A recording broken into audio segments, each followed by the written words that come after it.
Sits in a jail cell. He is back in Idaho, accused of killing young Michael Vaughan. You're pure evil. You have no heart. You have no soul. Wondra is accused of murdering her then 5-year-old son in 2021. Would you think you'll ever get the answer as to why? No, because there is no answer to why. Why would somebody hurt an innocent little boy? What answer could you give? What answer could you possibly give? How scared was he? Did he ask for me? Did he ask for Tyler? Stacey Wondra has been charged with first-degree murder and second-degree kidnapping and destruction of evidence. Michael "Monkey" Vaughan went missing from his Fruitland neighborhood on July 27, 2021. This is a criminal investigation. Now, more than 4 years later, in newly unsealed court documents, Fruitland police named 4 people they believed are involved in Michael's murder. Those 4 names are ones we've heard before. This is Sarah Wondra. This is Sarah's husband, Stacey Wondra. This is Brandon Shurtliff, Adrien Lucienne. As for what these 4 people have in common, they were all staying at the Wondras' home when Michael disappeared in 2021. That's just half a mile from Michael's home where he was last seen.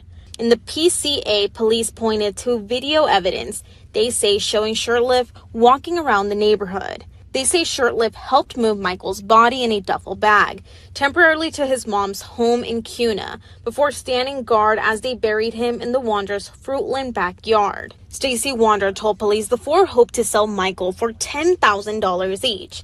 He says the idea came from Adrien Lucienne. Idaho News 6 is now learning Lucienne was arrested and released in Indiana in October for a traffic-related misdemeanor. Sarah Wondra is currently serving time in the Idaho State Prison System for unrelated charges. She's eligible for parole in early 2026. Karen, is there any connection between the Vaughan family and the home where police had been searching? No, we've heard this more than once from the family representatives and from the police department that there is no connection between the Vaughan family and the home where this search took place. As you know, from the time Michael went missing, this has been an all-hands-on-deck investigation, and it remains very active and an ongoing investigation. You can't take one of our most precious citizens from us and ever expect us to stop.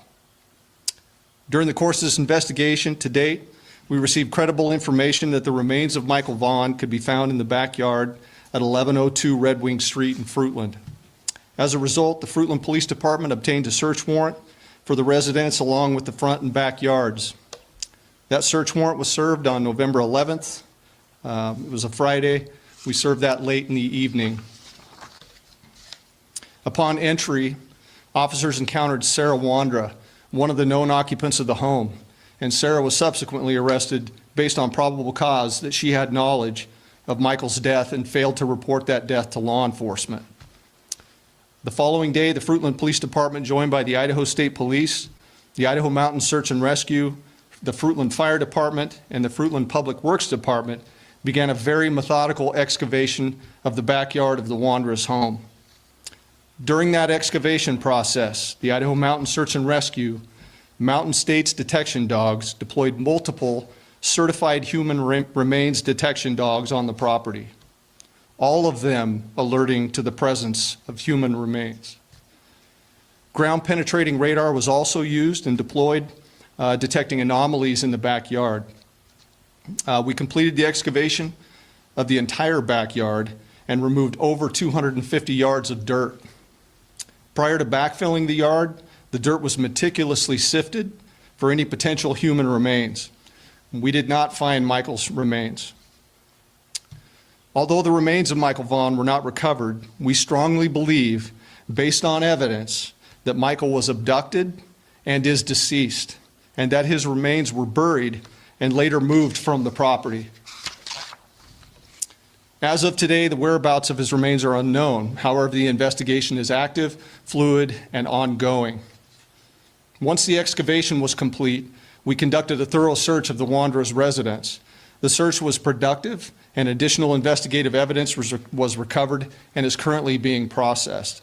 An hour's worth of body camera footage showing Stacey Wondra FaceTiming with detectives and directing to where Monkey's body was buried in his backyard. It's like right under that mound area. It's right under the mound. About where at compared to the trees? A little like right to the right of the trees area. It should be, it should be a garbage bag. Okay, what color is the garbage bag? It would either be white or black. We only have two colors. Is the duct tape still going to be over his mouth? It should be. Okay. I didn't watch take them off. Okay. So you should have everything intact as it was. He claims he watched the burial happen. Okay. How far down is Michael? I don't know how far she actually dug. And the she he's referring to, that's his wife Sarah, another suspect in the case. Stacey says Adrien, a third suspect, was also there for the burial. Out of 300 homes, police say canines tracked Michael's scent to the home where Stacey, his wife Sarah, and their two roommates Brandon Shurtliff and Adrien Lucienne lived. As Joe mentioned, a newly released probable cause affidavit filed in June lays out the interviews following Michael's disappearance.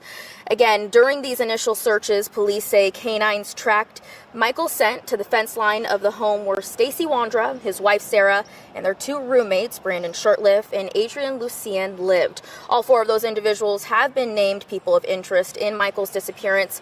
One of Michael's neighbors told police they saw Michael riding a bike outside of the Wondra's home the day that he disappeared. Another neighbor said they saw that same tricycle at the Wondra's home during a garage sale months before Michael disappeared. The Wondras initially denied any involvement, but then in November of 2022, Stacey asked to meet with investigators.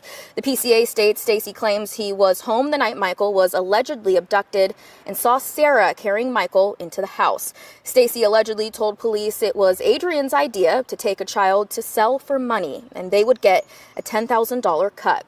Stacey claims Sarah told everyone to, quote, follow her lead. Stacey told investigators they took him to Brandon's mother's home in Kuna that night, where they left Michael overnight. Stacey claims the other three returned to Brandon's mom's house the next day and brought Michael back to the Wanderers' home in Fruitland. Stacey told police Michael was not alive, and Sarah and Adrien buried him in the Wanderers' backyard. 2 days after Stacey's interview with police, they executed a search warrant and excavated the Wanderers' backyard. The affidavit says cadaver dogs alerted to the same area where Stacey told detectives Michael's body was buried, but to this day, Michael has not been found.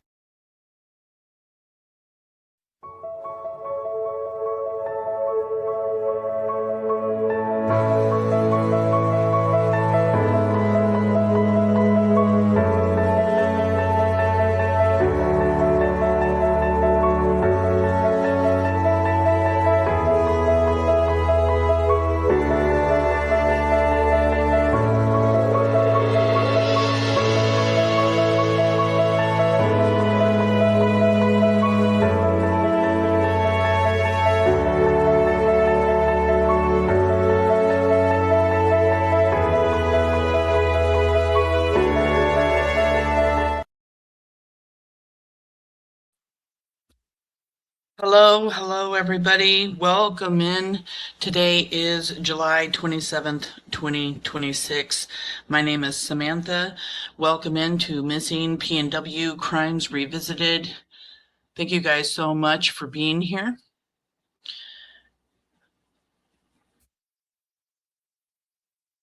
Today's date is significant to the Vaughan family. Michael Vaughan has been missing for 5 years. It's been exactly today 5 years since Michael Joseph Vaughan was abducted and then later murdered. And it's a hard day. I have spoken with Brandy this morning and Pidge this morning. They're holding on, and there's Mama right there. Thank goodness Brandy got a surprise. The Vaughan family got a surprise. Her sisters drove in from Washington State to see her and surprise her. They had no idea that her sisters were coming, and they're going to be there all week long.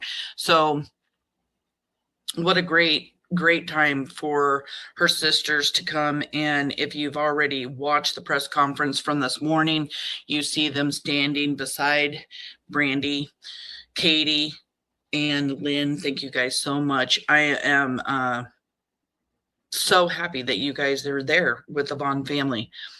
Let's see who's all here. Show Poodles is in the house. Thank you for coming. Mama's here. Cute baby girl. Chaos Queen is here. Thank you so much for coming in. Kelly is in the house. Thank you for coming, love. Thank you guys so much for being a part of Michael Joseph Vaughan, Monkey's Army. Under Your Scars is here. Pretty Assessor, thank you guys all for coming in. Court Case Courtney is in the house. Missing Persons Around the World. Thank you, Sarah, for coming in. It's always great to have you here. KO is in the house. It's great to see everybody.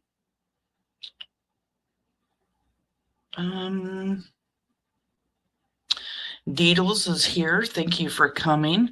The Real ICU came in early. Thank you so much for coming in and posting up links. I really appreciate all the moderators coming in today. I had a problem with StreamYard not wanting to let me create a live. So it took me over an hour and a half to actually get StreamYard to let me create a live. So very short notice to all my moderators. Chaos Mama is here. And then this morning I woke up with the garage door open and my kitty, went out into the garage. I didn't even have time to check on him before I had to take my granddaughter, who was in town for a week, to drop her off with my daughter so that she could go back home up north. And when I came back, Mister had walked on one of the sticky pads that we have out in the garage to catch mice, and he was stuck. So it's been a Monday. It's definitely been a Monday.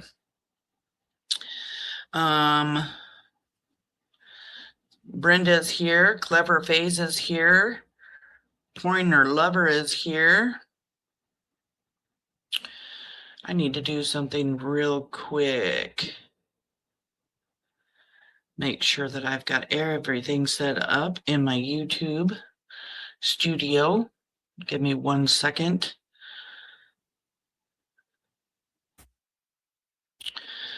Oh, I hope you guys have had an amazing last week. I know I have. Wow. I had my granddaughter here. And then my other granddaughter, they're about the same age, 11 years old. And it was amazing. They both stayed for, well, my one granddaughter that came from up north was here for 5 days with me, a few days at her uncle's house. My other granddaughter was here for 3 nights. We went out to dinner. We went to OMSI. We got to see the Titanic exhibit. We went swimming in the pool for days and days on end. Went out for dinners, everything. I had a great, great time last week. Really, really needed that. Sister Karen is in the house. Thank you guys so much for coming in. All right, I think I found the end of the live stream there.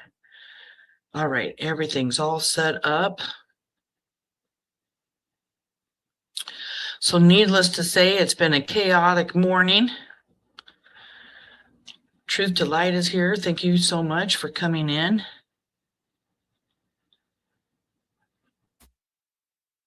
Oh, all right. So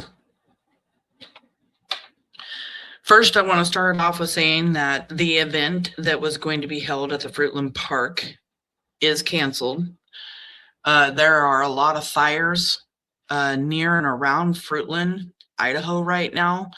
The smoke and the air quality is absolutely horrible. So the candlelight vigil was canceled for today. Brandy does plan on having this event in the future as soon as the air quality gets better. She doesn't want to put other people's families at risk, kids at risk. It's very hard to breathe outside right now. So that was canceled.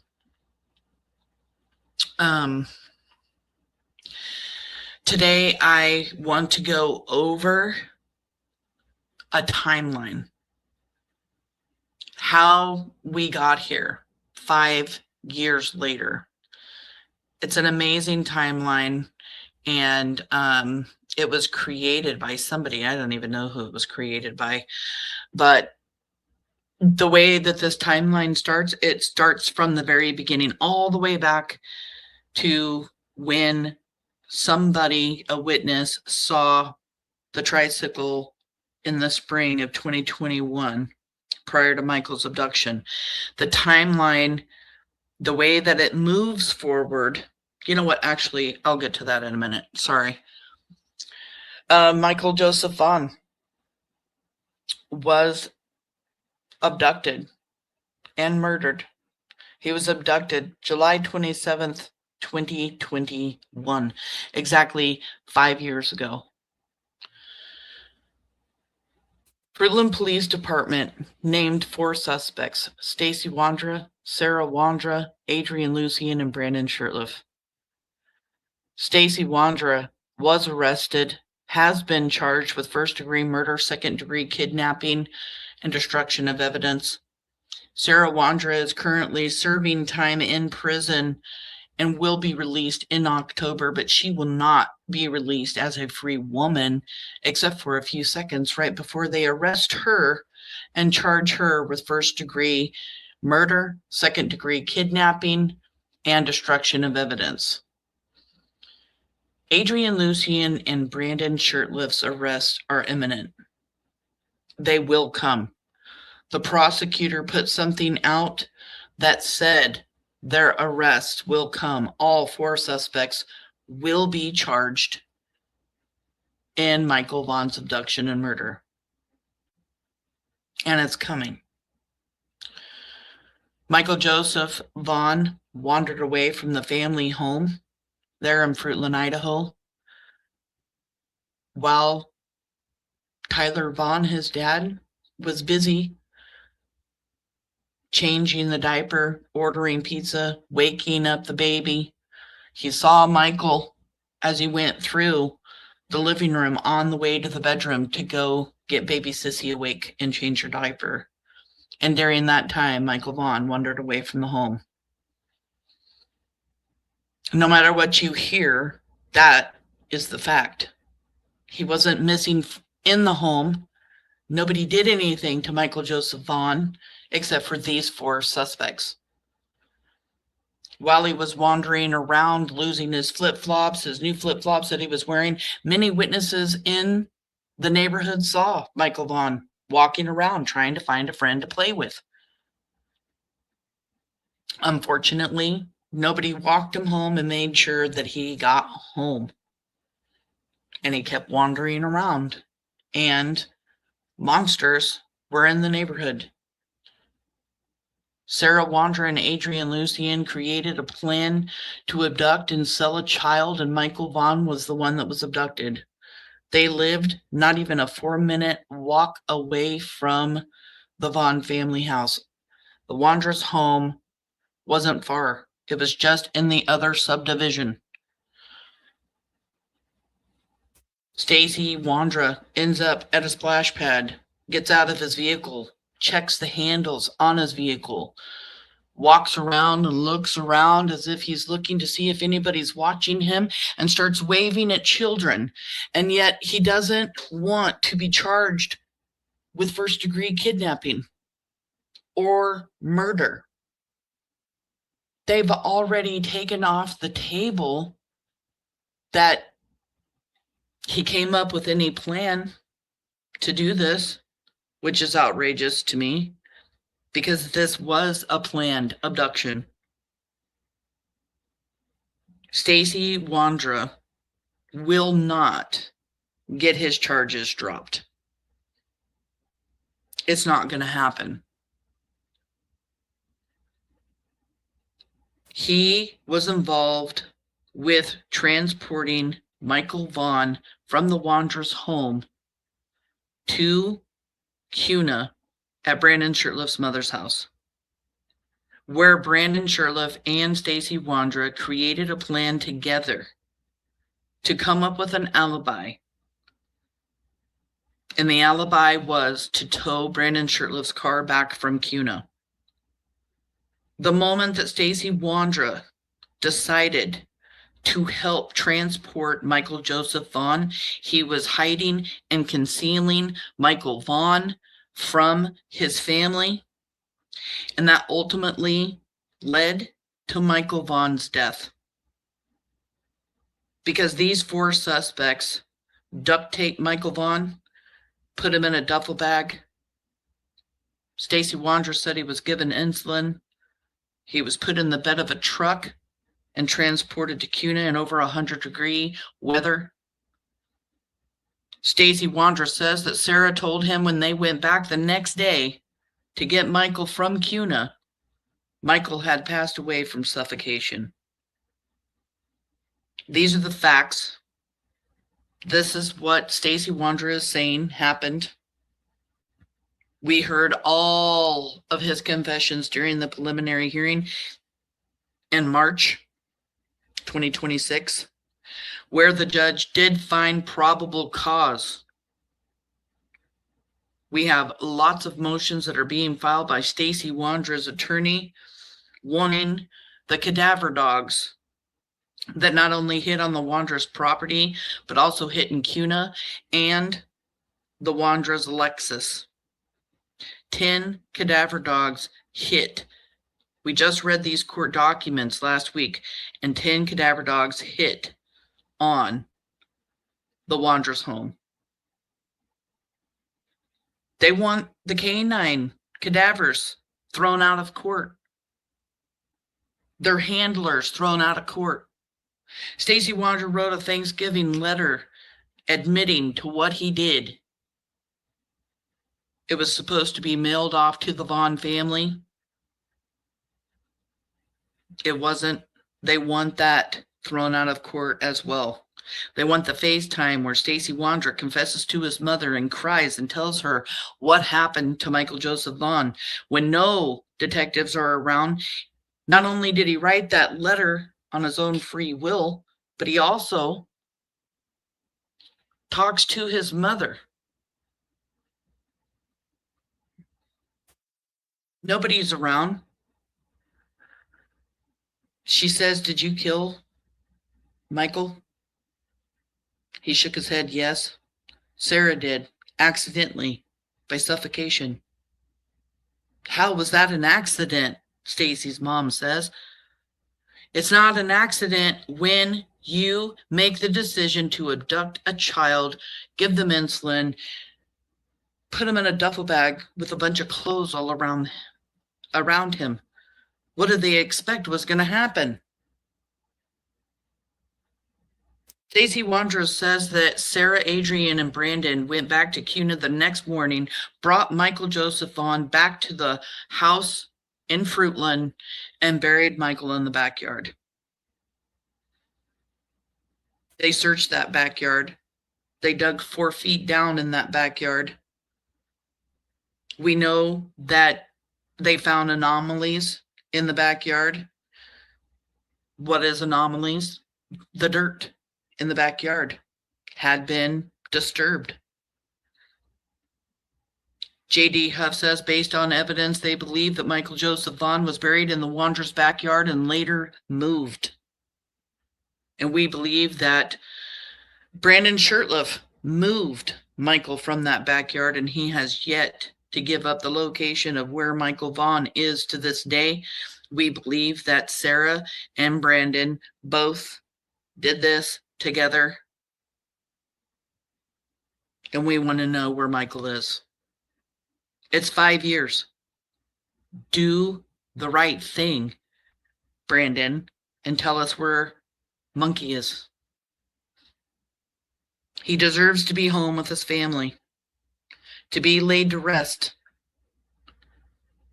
Several years, the Vaughan family held on to hope that Michael Vaughan was going to be found alive. And then they got the news that they were having to dig in the Wondra's backyard because Stacey Wondra confessed to the detectives that that's where Michael was buried. It took them a long time to come to terms with the fact that Michael was gone. And all they want is their sweet, precious boy home, to lay him to rest, to just find a little bit of peace, just a little bit, in knowing where he is. And there are so many unanswered questions. Why did you take Michael? If you were supposed to sell him, then why did he end up dead?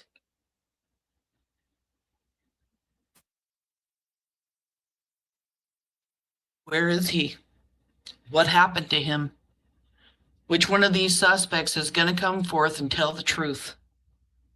Because that's what the Vaughan family wants, is the truth. And we know that Stacey Wondra is a habitual liar. And all of the suspects, including Stacey, are all going down by Stacey Wondra's own words. Hair curlers and crime in the house. CJ Namaste is in the house. Maggie, thank you guys so much for coming in. Michael Joseph Vaughan deserves justice. And if anybody out there has any information, they need to come forth with that information and be Monkey's hero, be the Vaughan family hero. Call that tip line in 208-642-6006, or you can email findmichael@fruitland.org. No tip is too big or too small. Let law enforcement decide if your tip is credible. If you know something and it's bothering you, you need to pick up the phone or email the tip line. Do the right thing. These suspects have been idiots. They talk and tell people things. They get drunk. They do drugs. One of them had to have said something to somebody. Please call in that tip. You can collect over $50,000. You can remain anonymous, 208-642-6006, or email findmichael@fruitland.org.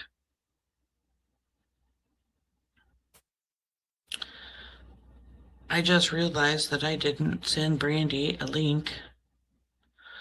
I'm going to send you that link in case you do decide you want to come up, hun. I just forgot, because that's how my day is going.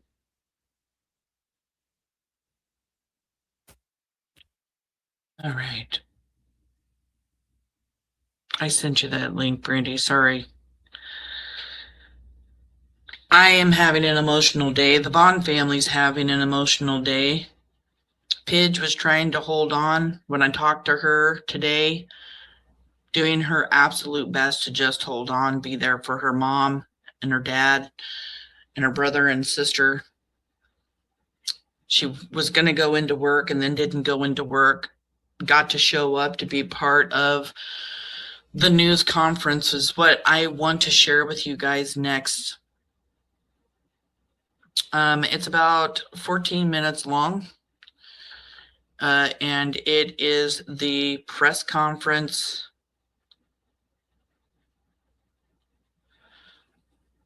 that Brandy Vaughan did this morning.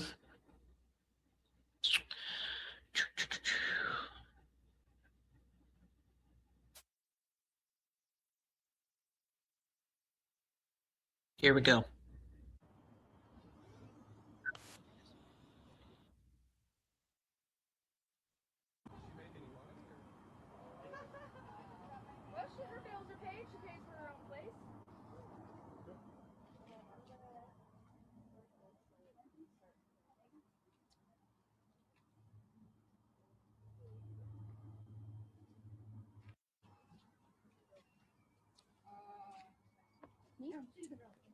You're on a hook.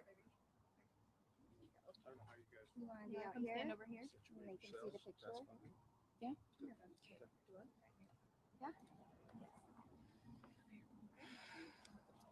You guys ready?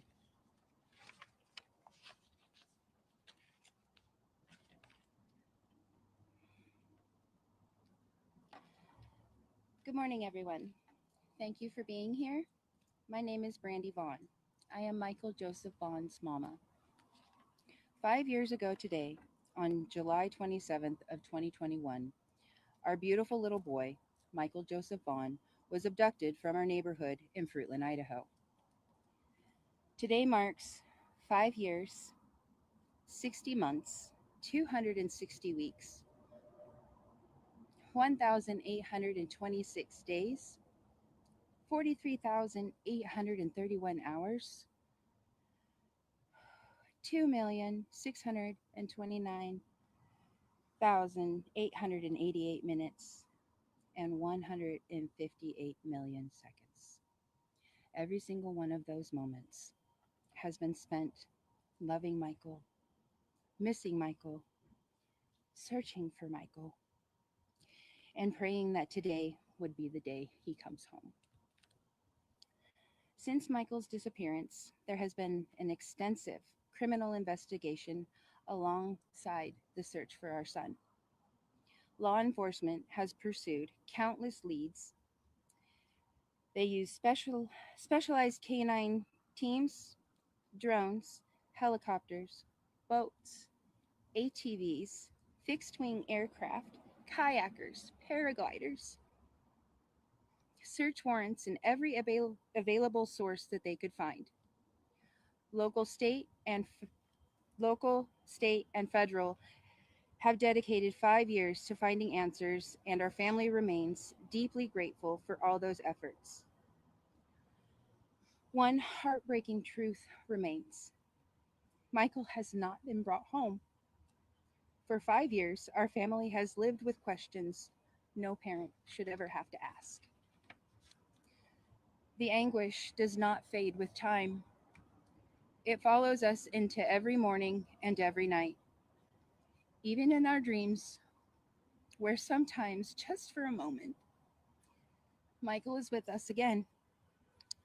And then we wake up, and the nightmare is still our reality. Our family will never be whole until Michael is home.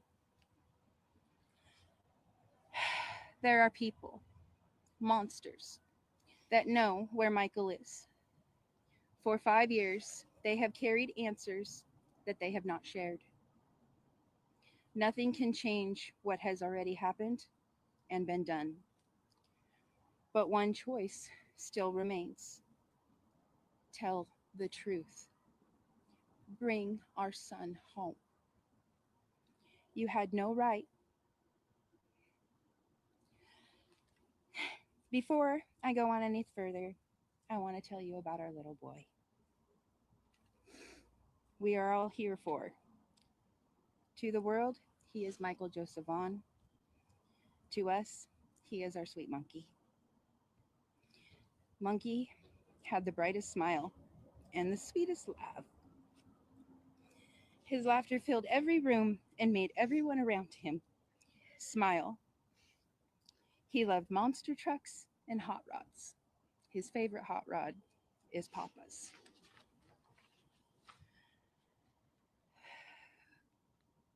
Monkey loved climbing anything he could find and living his life as a fearless daredevil. His love for animals, especially frogs, he could spend forever fascinated by the moon, the planet, and the stars. A chocolate ice cream cone could make his whole day. Michael found joy in the simplest moments, and he shared that joy with everyone around him. That is who Michael is, a sweet, kind, loving little boy. Michael is not defined by what happened to him. He is defined by his kindness, his curiosity, his adventures, his spirit, and the incredible love he brought into this world. Those people responsible took away the years we should have shared with him, but they did not erase who Michael is. They did not erase his laughter. They did not erase his light. Michael's story did not end on July 27th of 2021. Michael's story lives on. Every time someone speaks Michael's name, share his picture, prayers for our family, and refuse to let Michael be forgotten. Monkey, your light still shines, my love. It shines through our family, your friends, your community, and through people around the world who have never even stopped caring about you. Michael, you are loved beyond any words can express. Local, state, and federal agencies have worked tirelessly for 5 years, and our family remains deeply grateful for every person who has dedicated themselves to bringing Michael home. To the Payette County Prosecutor's Office, thank you for your dedication, professionalism,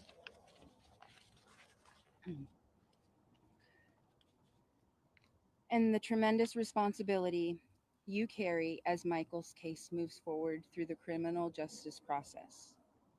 To our judicial system, thank you for the careful work that lies ahead. We believe every person deserves a fair and impartial process, and we remain hopeful that justice will be served based on the evidence and law.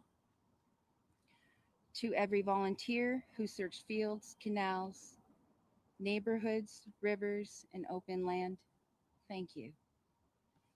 To every reporter, every journalist, every advocate, content creator, and every person around the world who has shared Michael's story, spoken Michael's name, prayed for our family, or refused to let him be forgotten, thank you. Every prayer, every shared photograph, every candle, every act of kindness, every message of hope, thank you. Thank you Thank you all who has kept Michael's name alive. We are grateful for every search, every shared flyer, every conversation, every prayer, and act of kindness. Each one has reminded us that Michael has never been forgotten. Our family's focus remains the same. We will continue to seek truth, to stand for Michael, to be Michael's voice, and to continue until he is brought home and justice is served. 5 years ago, Michael Joseph Vaughan was taken from us. Since that day, our family has lived with a space in our lives that words cannot fill.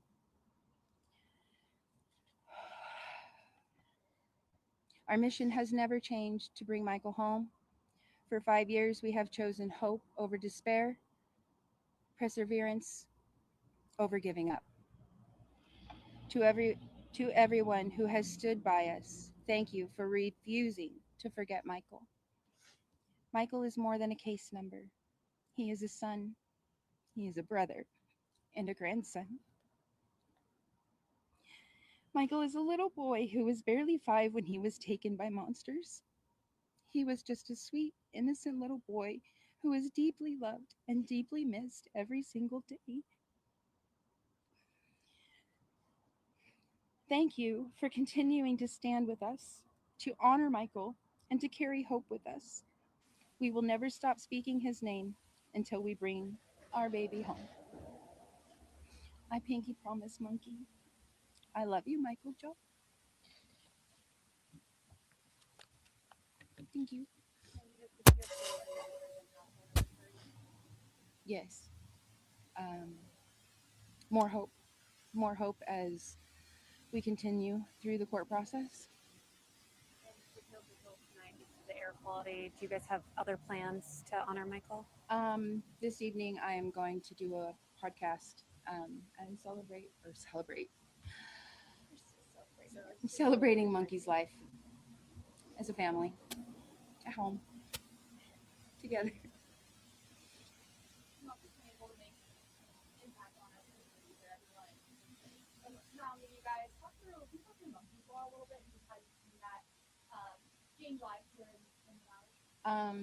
I'm not sure how many alerts have gone off since Michael's alert, but I know that because of that alert, there have been people found. There was a couple that was found within 2 days, I believe.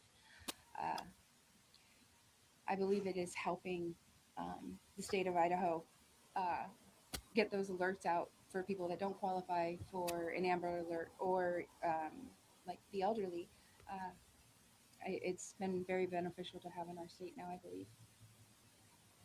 I will get to you on the statistics on that. I was having a little trouble getting all of that together. And you clearly have such a strong support system. Can you tell us a little bit more about your family unit and the people that have rallied around you during this? Well, my sisters drove all the way from Washington to be here just to get us through today, get us through this week. Our community support, everybody has been so kind. The continued prayers. We have support from the entire state of Idaho, around the world, and it has never stopped. We have a strong family dynamic. We are very close, and we stand strong. And as court proceedings continue, do you plan on continuing to go to those hearings? And what has that been like? It's very emotional, especially listening to lies. In my opinion, they're lies. It's very difficult. But we're here for it. I'll be there for every single one that is involved. Will you have a nice chocolate ice cream cone today? Yes, absolutely. Thanks, Brandy. Thank you, everyone.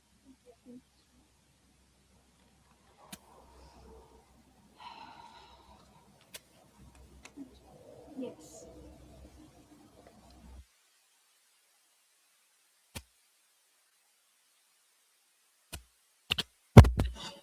That was hard.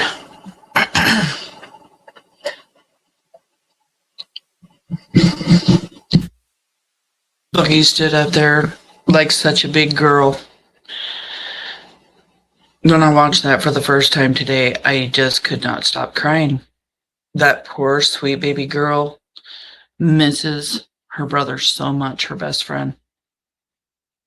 And Brandy, you did such an amazing job. Writing your speech, talking. You do amazing advocating for Michael. You all do. And yes, we will never stop, ever. Justice will come. All 4 suspects will be arrested and charged. It's inevitable. 5 years too long. He'd only been 5 years old for a month before these monsters decided to take him and try to sell him. Instead, they panic.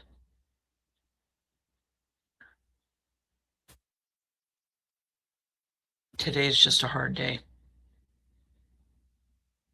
Tyler was supposed to be there with the family. He's sick, so sick. He couldn't even get away from the house because he's puking so much. So, yeah, he could not be there today. In case anybody was wondering where he was, home sick, very, very sick.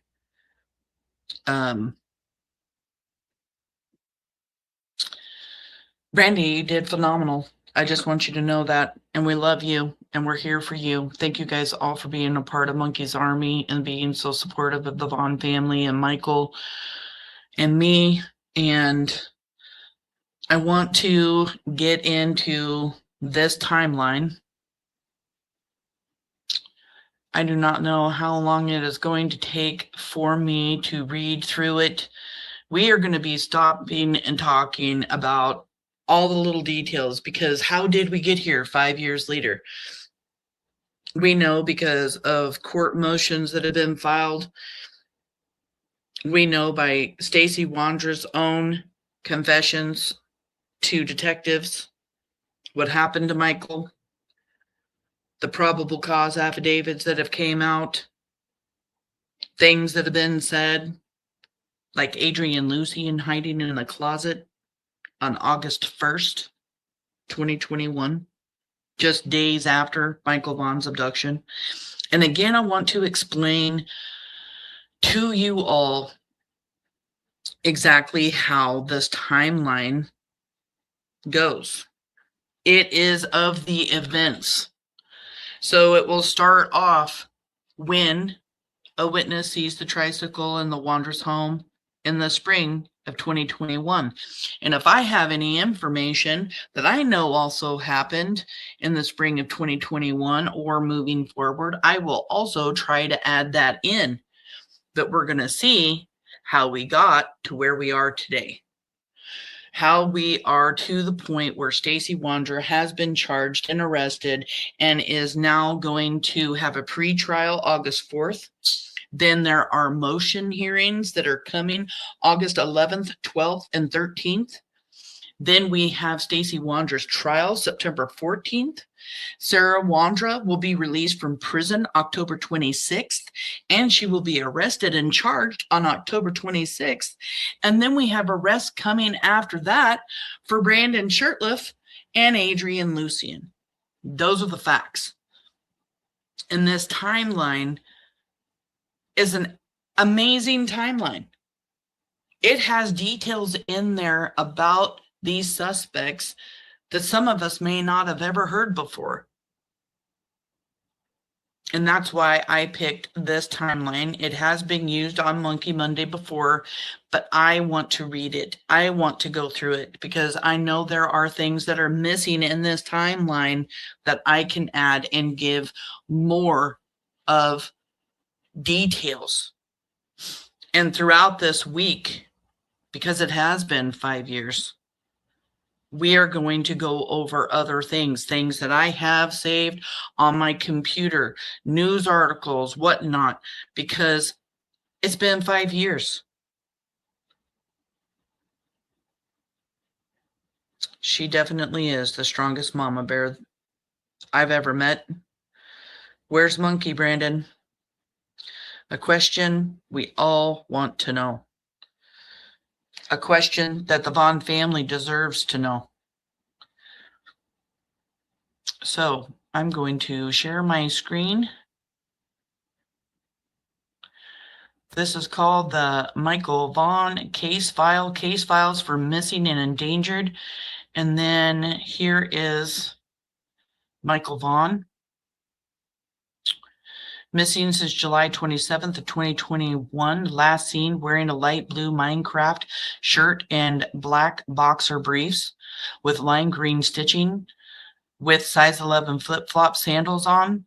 Last seen around Southwest 9th Street in Fruitland, Idaho. And this picture was taken a month prior to Michael Vaughan's abduction.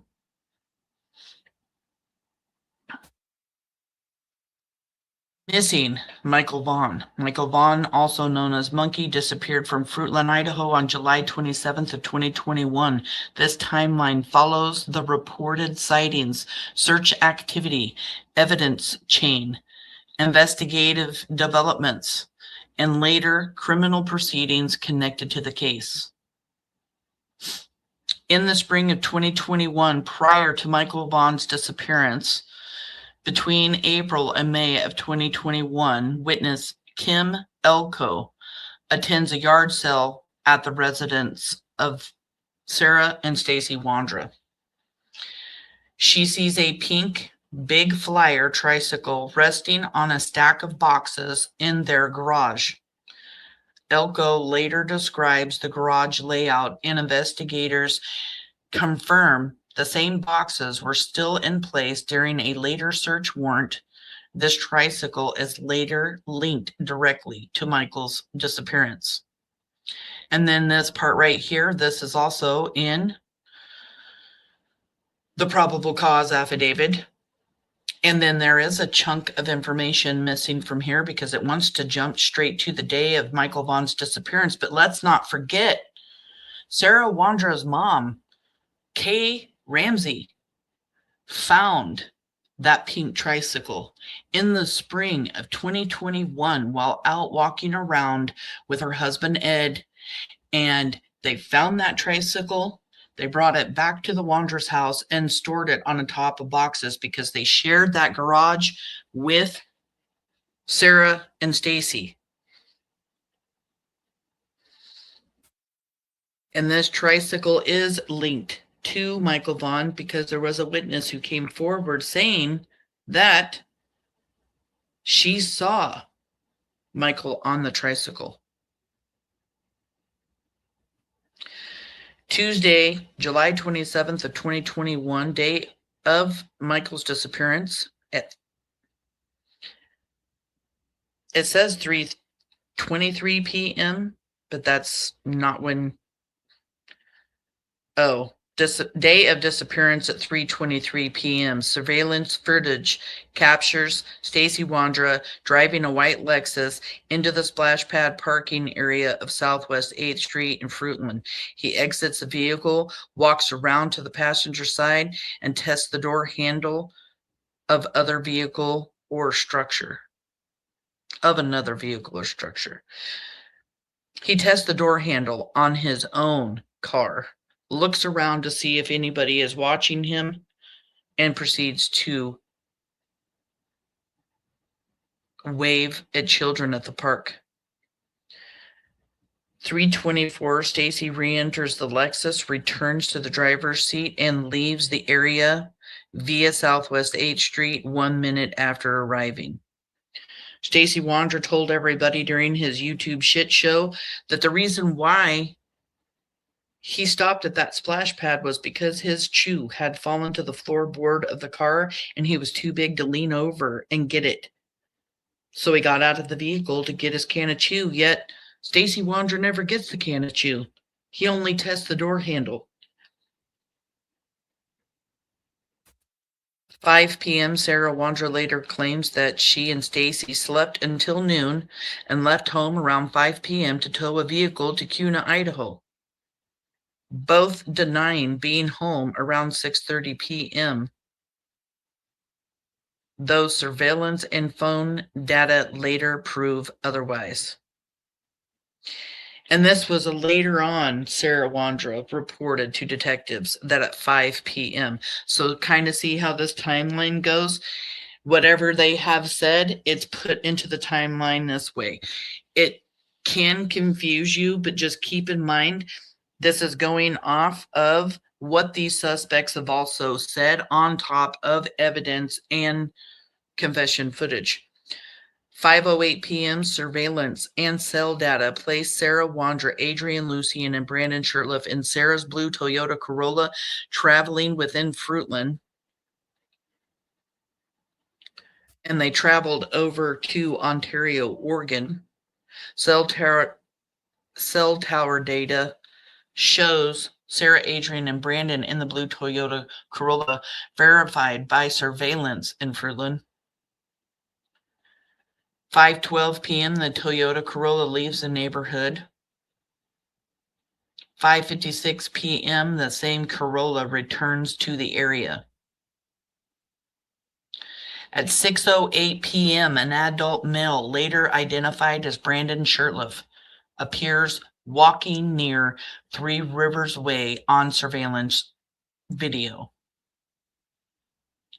6:15 to 6:30, multiple neighbors see 5-year-old Michael Vaughan near his home on Southwest 9th Street and South Arizona Avenue. He knocks on doors, asking to play with children. Neighbors instruct him to return home. These are the last confirmed civilian interactions before Michael's disappearance. And Brandon Shurtliff was walking that neighborhood for just about a half an hour. Right when, at the end of him walking in that neighborhood, is when Michael Vaughan is taken.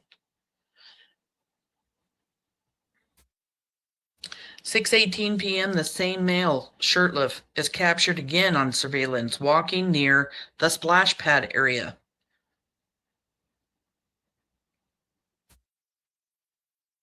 6:25 p.m., witness Dorothy Starkey drives westbound on Southwest 8th Street into the neighborhood. She later reports Michael riding a big-wheel tricycle near Red Wing Street and Meadowlark Avenue. This becomes the final confirmed sighting of Michael alive. And let's not forget about the cadaver dog that hits on Red Wing and Meadowlark. Not a cadaver dog, sorry, scent dog. Where Michael Vaughan was. It's already so suspicious. Dorothy Starkey reports this sighting 2 days after Michael Vaughan was abducted. 6:28 p.m. surveillance records the last image of Shurtliff walking west through a wooded terrain toward the Wondras' residence. Shurtliff later tells detectives he was searching for a missing child. But Michael hadn't come up missing yet, so what was he doing out there?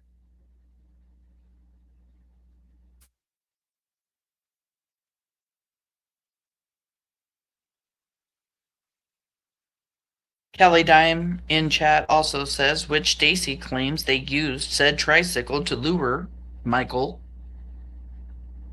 She also says, which we know we are awake earlier, 6 to 7 a.m. on the 27th, since Stacey and Sarah put out a TikTok early the morning of the July 27th.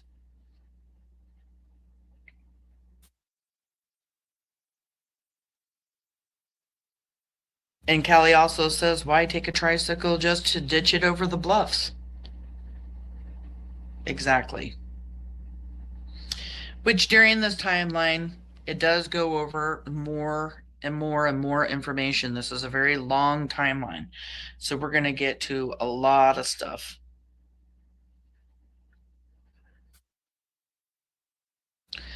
So you have from 6:08 to 6:28, Brandon Shurtliff walking in the neighborhood the day that Michael Vaughan was abducted. And right at the end of his walk is when Michael Vaughan's taken. 6:30, Tyler Vaughan last sees his son, Michael Monkey, at their home on Southwest 9th Street. 6:45 to 6:50 p.m., Tyler Vaughan realizes Michael is missing, begins searching his home, yard, and immediate neighborhood. Now we know that law enforcement put out 6:30 to 7:10 as the time that Michael came up missing. At 7:08, surveillance footage shows Sarah Wondra driving a maroon GMC pickup truck, leaving the area. Stacey Wondra is in the front passenger. Brandon Shurtliff is seated in the rear driver's seat. All three phones are co-located, indicating travel toward Kuna, Idaho. And they leave that neighborhood, pull over to 8th in Arizona, because now Stacey Wondra is saying that Michael Vaughan was screaming in the back, and Brandon got out of the truck to check on Michael. 7:21 p.m., Tyler Vaughan calls 911 to report Michael missing. Fruitland Police Department responds, joined by the FBI and local agency. 20:25 p.m., Dorothy Starkey is seen leaving the neighborhood eastbound on Southwest 8th Street, which this is very, very, very important, because we have people out there spreading rumors and misinformation that maybe Dorothy Starkey could have been the one that left the neighborhood with Michael Vaughan, taken him and left with him, because she's coming and going. And she's the person that reports seeing Michael Vaughan on a tricycle. Well, 3 suspects, Stacey Wondra, Sarah Wondra, and Brandon Shurtliff, are all seen in the GMC truck leaving to go to Kuna. And we know that Michael was in that truck going to Kuna. So at 7:25 p.m., there's no way that Dorothy Starkey left that neighborhood with Michael Joseph Vaughan, unless you want to try spinning the narrative and you can't spin the truth. At 7:26 p.m., Adrien Lucienne takes a selfie in the guest bathroom of the Wondras' residence. His phone provides no GPS data for that period. There's only the picture and the time, because everything has a time stamp. So we know that Adrien Lucienne, Brandon Shurtliff, Stacey Wondra, and Sarah Wondra were all in the neighborhood, all at home during Michael's abduction. In the neighborhood, not at home, but in the neighborhood. At 7:30 p.m., law enforcement, fire, EMS agencies, along with local residents, began a ground search and an aerial search. Drones and St. Luke's helicopter, Idaho Mountain Search and Rescue, arrived shortly after the K-9 units. According to BN, K-9's tracked Michael Joseph Vaughan sent to the end of their street, away from the field to the right of their home, where it abruptly stops. Michael Vaughan was barely a house away when he was taken. Barely a house away. On 9th in Arizona. The Vaughan family lives on 9th Street. 1 block over from 8th, and Michael Vaughan was in between 8th and 9th Street and on Arizona. That is where the scent ends, and where Michael Joseph Vaughan was abducted. Stacey Wondra says that Sarah, Adrien, and Brandon Shurtliff abducted Michael. At 8:18 p.m., the PCSO issues a code red to residents in Hidden Meadow subdivision. The code red is an alert of a missing and endangered alert, but you have to have an app on your phone in order to get this code red, which is very frustrating, and that's why Brandy Vaughan made Monkey's Law. 8:20 p.m., a missing and endangered alert is issued. At 11:22 p.m., surveillance shows the Wondras maroon GMC pickup truck returning to the neighborhood, towing a silver Mercedes-Benz. 11:22. They left at 7:08. That is almost 4.5 hours. When the drive to Cuna is about 45 minutes long, that's an hour and a half. What were they doing for the other 3.5 hours? 3 hours, 3.5 hours. Did they also collab with one another and make another alibi that the tow strap broke? Did it really break?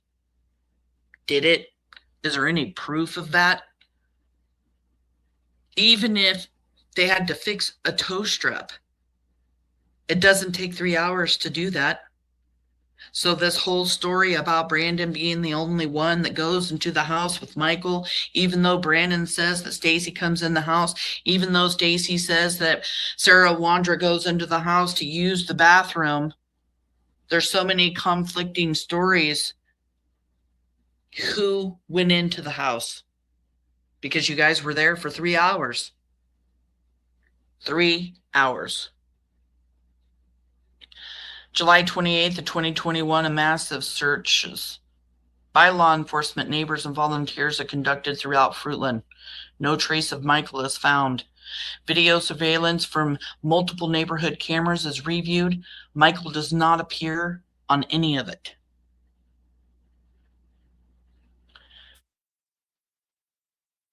And don't forget, the first night of Michael Vaughan's abduction, Brandon and Sarah leave the Wondras' house to go to the store to get some milk, and on their way back, they make the decision to stop, go down 9th Street, and they see Brandy Neal Vaughan crying because her son Michael Vaughan is missing.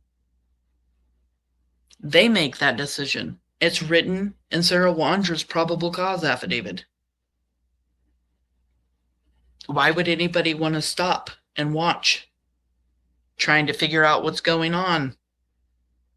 see if they see anything. And what they do see is a broken mama who has just lost her son, and they know exactly where he is and what happened.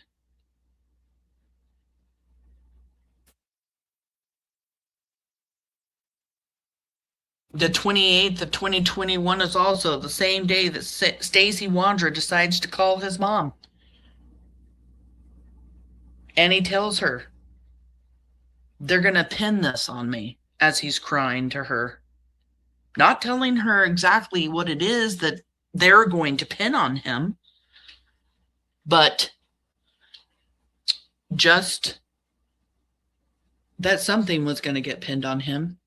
And also on July 28th of 2021, Brandon Shurtliff goes and visits his landscape friends and is gone until late at night.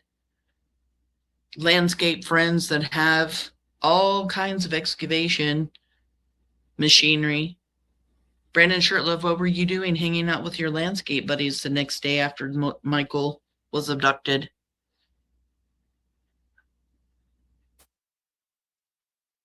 July 29th of 2021, Dorothy Starkey formally reports her sighting of Michael Vaughan riding the tricycle to the police. On July 30th, well, let's back up. On July 29th, all 4 suspects driving different vehicles all leave and go to Lowell Lake, a huge lake outside of Fruitland, Idaho. What were they doing all traveling around Lowell Lake? July 30th, investigators find photographs of packed boxes inside the Wondras' residence, suggesting they were preparing to move shortly after Michael's disappearance. And also on July 30th, Brandon Shurtliff gets a new phone. You also have all 4 suspects deleting anything and everything, messages, pictures, anything and everything from their phones, just from the day that Michael was abducted.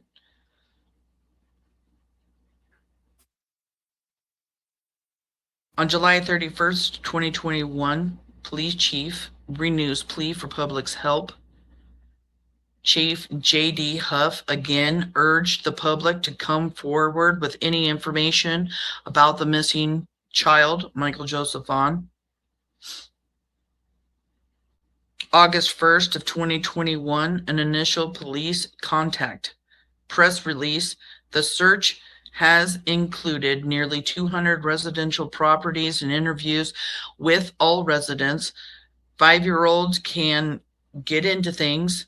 We have looked thoroughly, nearly 200 garbage cans, drains, canals, and irrigation ditches, and pumped a septic tank in the area that had a makeshift 2x6 wooden lid. We have gathered over 60 different video files from residential and business security camera and are combing through that data as we speak. The Fruitland Police conduct an in-person check at the Wondras' residence. Adrien Lucienne is found hiding in the closet. Residents that are present: Sarah and Stacey Wondra, Brandon Shurtliff, and Adrien Lucienne. All 4 are interviewed. Adrien is vague, refuses to provide a social security number, and uses Stacey's phone number as his own. Just days, 4 or 5 days later, and you already have law enforcement at the Wondras' house. Before the canine hits at the Wondras' house.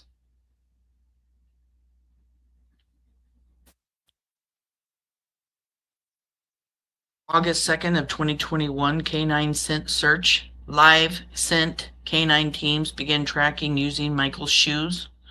Canine Banshee follows Michael's scent from Meadowlark and Red Wing Street straight to the fence in the front door of the Wondras' home, showing no interest in any other residents among approximately 300 homes checked. Metal Larkin wed ring was where Dorothy Starkey saw Michael on the pink tricycle that Stacey Wondra says he used to lure Michael, or was used, sorry, by Sarah to lure Michael. The fence and the garage were hit on by this scent dog. The garage is where the tricycle had been stored. The fence is where we know Carson Starkey testifies in court at the preliminary hearing that he saw a tricycle behind the fence, and this is exactly where Canine Banshee is hitting, using only Michael's shoes. Only Michael's shoes, and the only person scent that would be on those shoes is Michael Joseph Vaughan. August 4th of 2021 update, dive team finds nothing in the pond. A dive team searched in a local pond near the neighborhood, produced no evidence.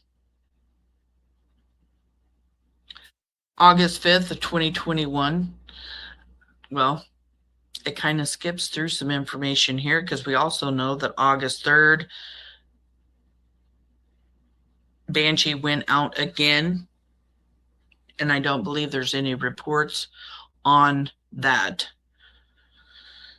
he found anything or not.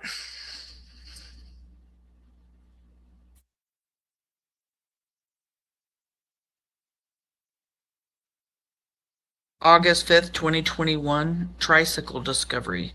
A pink big wheel tricycle is found behind the bluff sign at the intersection of Three Rivers Way and Southwest 8th Street. Prior to August 5th, a man found the pink tricycle down the bluff, took it home, was going to use one of the wheels for one of his projects for a wagon. The wheel didn't fit, so he put the wheel back on the tricycle and took it to the sign.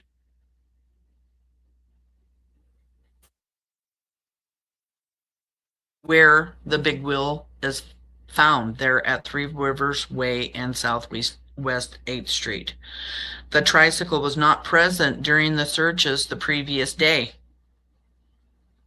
And that's because Jim Smith had it. Resident Jim Smith reports he found it under the bluff beside a stroller, took it home briefly, intended to use the wheel for a project, but later left it behind the sign for children to use.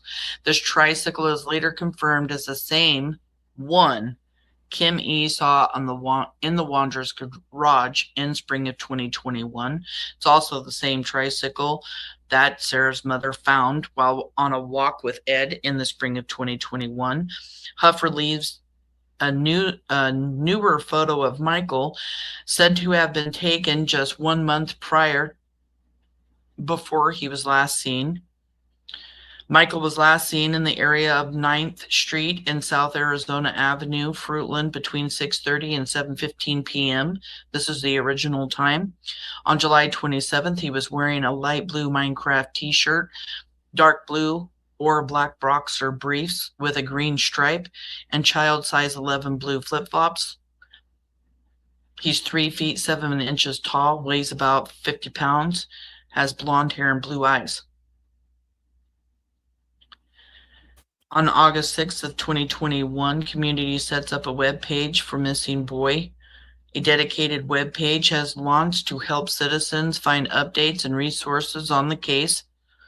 August 8th, 2021, communication between Sarah and Stacey Wondra. Sarah tells Stacey she wants to move and get out of the neighborhood and this house. Sarah also writes, I liked it better when you agreed to be no one else here ever, but then you didn't want to listen to me about our sanctuary, so now we need to find another one. I need a new castle. This information came from Sarah Wondra's probable cause affidavit. On August 10th of 2021, community rallies for missing 5-year-old boy and his family. 2 weeks after the disappearance, community members across the Western Treasure Valley held rallies in support of the family. Just going to pause for a second.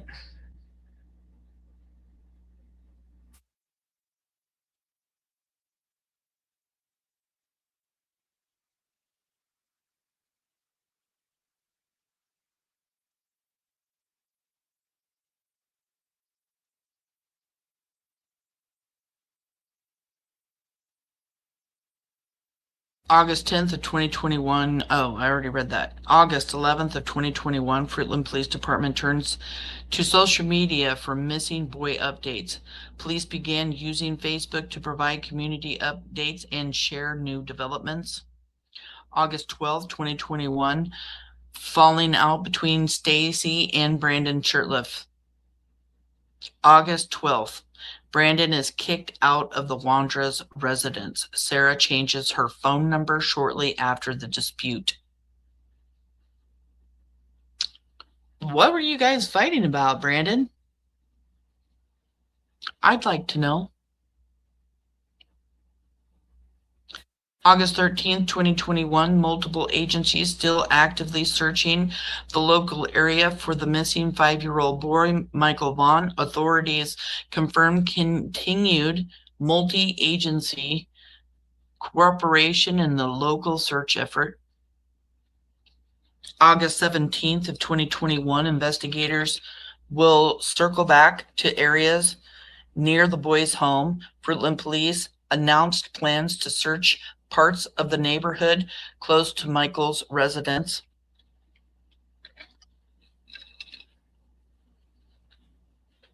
It's kind of funny if you think about it that this falling out between Stacey and Brandon Shurtliff on August 12th was right about the same time all 4 suspects travel to Portland, Oregon together, where Adrien Lucienne is almost killed by the Pope twins. I just now realized that in this moment right now. This falling out between Stacey and Brandon happened either, well, it looks right at or right after they get back from Portland, Oregon. Wow.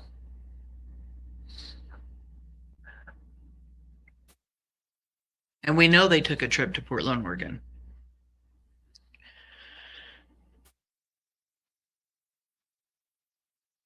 August 20th, 2021, ground search for missing boy scales back. Police announced a scale back in ground operations, but continued to an active investigation. August 21st of 2021, follow-up interview. Sarah Wondra. So this is 20 days later. After Adrien Lucienne's hiding in the closet, 20 days later, they talk to Sarah Wondra again. And she tells investigators that she and Stacey left at 5 p.m. to tow a car to Kuna and were not home around 6:30 p.m. Data later disproves this, confirming their presence in the area during Michael's disappearance.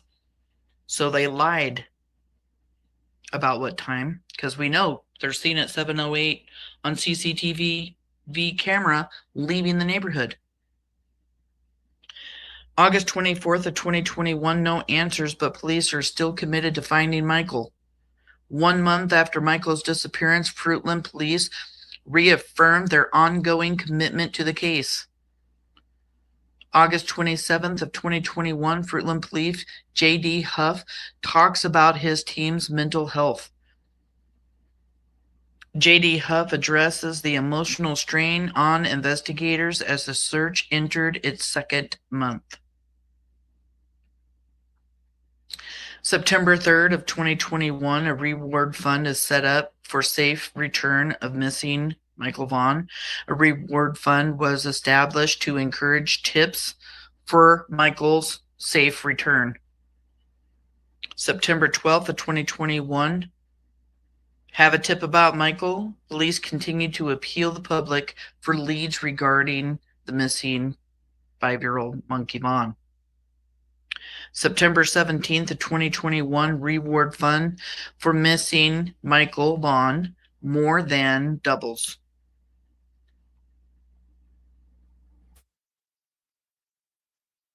Court case, Courtney, thank you so much. Just gifted 10 missing P&W Crimes Revisited memberships. If you've received those memberships, please thank Courtney. Thank you so much. We're going to dance right here so I don't have to leave this page. So, everybody dance with me, please, in chat. Thank you so very much, Courtney. I really do appreciate that. Hair curlers and crime, missing persons around the world. We've got so many people who just received that. Thank you so much. That's amazing. Thank you.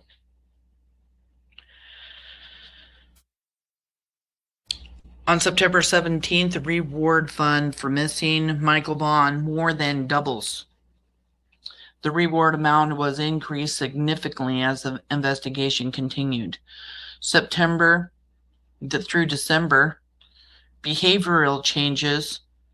Stacey Wondra begins publicly preaching near Love's travel stop in Ontario, Oregon, holding signs reading, "Repent of your sins. The end is near." Her TikTok activity surges from 11 videos total pre-disappearance to 329 new uploads between September 15th and December 24th, 2021, focusing on repentance, forgiveness, and sin. She claims to have broken all 10 commandments, including thou shalt not kill. Michael's missing poster is available in the background of several photos. We've talked about Stacey Wondra and her mental state of mind.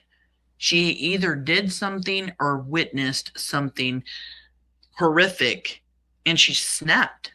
She absolutely snapped, writing all over her arms, like this says, going to the Love's travel stop in Ontario, holding signs, "Repent of your sins." She talks about forgiveness. And meanwhile, in these TikToks, there's a picture of Michael Vaughan on the refrigerator behind her. These 4 suspects are living in this house in Fruitland. Here she is doing TikToks, and they're all looking at a flyer of Michael Joseph Vaughan hanging on the refrigerator. It's like that flyer was Sarah, Stacey, Adrien, and Brandon's trophy picture. She done lost her friggin' mind during this time. October 8th of 2021, an update in the search for 5-year-old Michael Monkey Vaughan. Fruitland PD are now searching 2 different vehicles that are near his neighborhood at the time that he vanished. On November 15th of 2021, well, let's go back to October, because that's also Sarah and Stacey take a trip to Texas. They say they drove all the way down to Texas to pick up a dog for somebody. Everybody remember this trip? And then Stacey Wondra ends up in the hospital in New Mexico, doesn't even end up staying because the medicine that they want to give him, he can't afford it, and he doesn't have any insurance. And it's because he sat so long on his fat ass in the car traveling that he started retaining a bunch of water. And they didn't even want him to leave because it was so dangerous what was happening to Stacey, but he did anyway. And there's a bunch of TikToks of, Sarah talking about that. She even talks about it on her Facebook. November 15th of 2021, re-interview again. Sarah and Stacey are re-interviewed. Shown photo evidence of Sarah driving the GMC at 7:08 p.m. on July 27th. She changes her story because remember, her original story was that they left about 5 p.m. to go to Kuna to get Brandon's truck, but they have caught her in that lie. They're showing her the video or the photo evidence of them leaving the neighborhood at 7:08 p.m. She changes the story, claiming they were retrieving Brandon's Mercedes from Cuna. Admits stopping at Southwest 8th and Southwest Arizona to input GPS directions, even though Brandon and Sarah had been to Brandon's mom's house earlier that day. Because earlier in the day, while Stacey was at home on the day that Michael was abducted, Sarah, Brandon, and Adrien dropped Adrien off at Applebee's so he could meet his 5 or 6-year-old son at the time for the first time.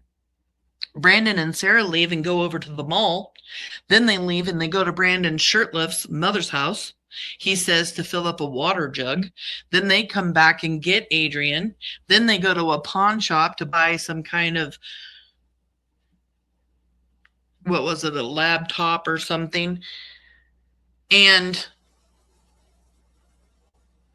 she also says to PJ Vision that they stopped on 8th in Arizona because she needed to adjust the mirror on the truck. But she told law enforcement she needed GPS directions. Not only is Brandon in the back seat that could tell Sarah where to go, but Sarah already knew where Brandon's mother lived. So this is just a bunch of lies, again, by Stacey Wondra. November 19th of 2021, the search for Michael passes 115 days, 4 months after his disappearance. Police renewed appeals to the public for assistance. December 24th of 2021, officers searched the woods near Weiser. Police conducted searches around, I don't know if it's Weiser or Weezer, as the case searched the 150-day mark. December 28th, see, they're working hard. December 24th in this area, the day before Christmas, on Christmas Eve. December 28th, community lights candles for Michael, which is something you guys can do today, even though the candle vigil, what can't happen because of the fire and the smoke. If you live in the area, you can turn your blue lights on and you can light a candle for Michael tonight. And don't forget that Brandon Vaughan will be doing her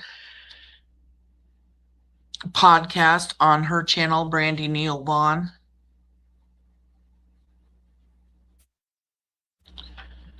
Tonight about 6:45 p.m.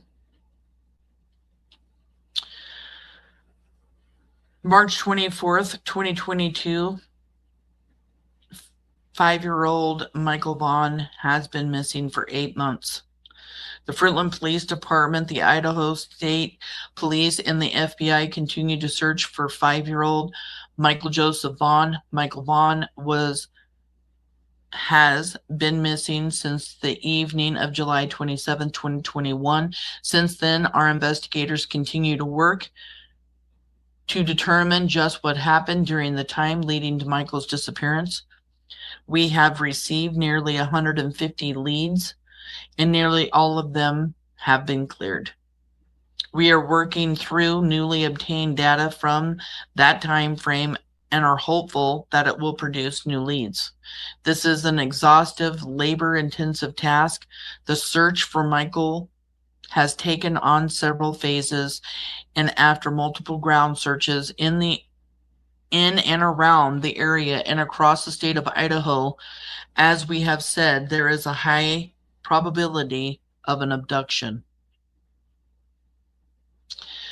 The white Honda Pilot, as mentioned earlier as an update, has not been confirmed, but we are confident we know who it belongs to. We will continue to seek confirmation of that vehicle.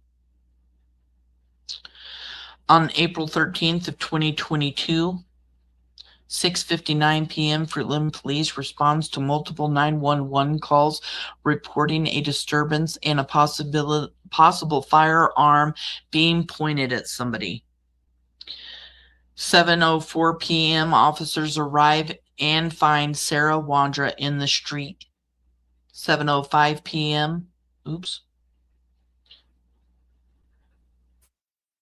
Sarah says her husband, Stacey, is inside the house. The officer instructs her to call Stacey outside. She reports that a guest staying with them, Tanner Butler, became belligerent and refused to leave. Officers contact Butler, who disarms himself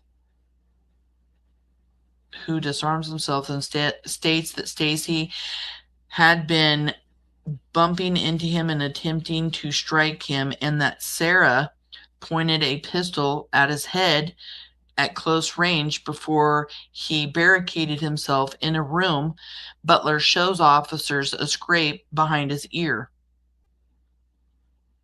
A consensual search identifies a holster in the backyard and a Savage 17.17 HMR rifle box inside, contradicting the Wondra statements that no firearms were present. Both Sarah and Stacey deny owning any pew-pews, though Stacey admits selling one the day before.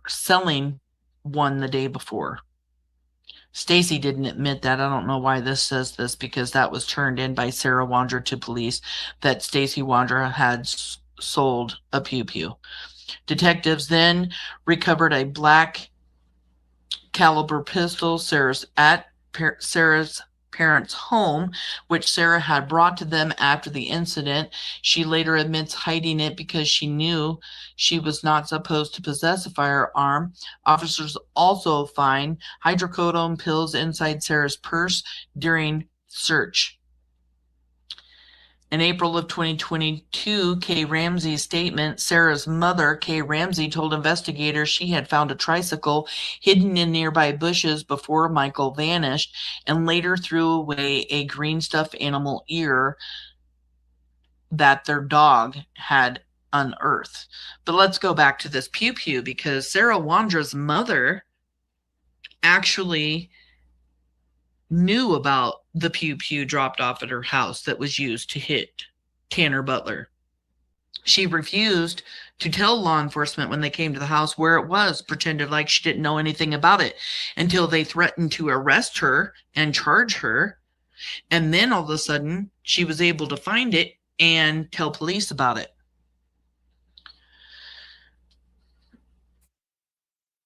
And here we have Kay Ramsey telling investigators that she found a tricycle hidden in nearby bushes.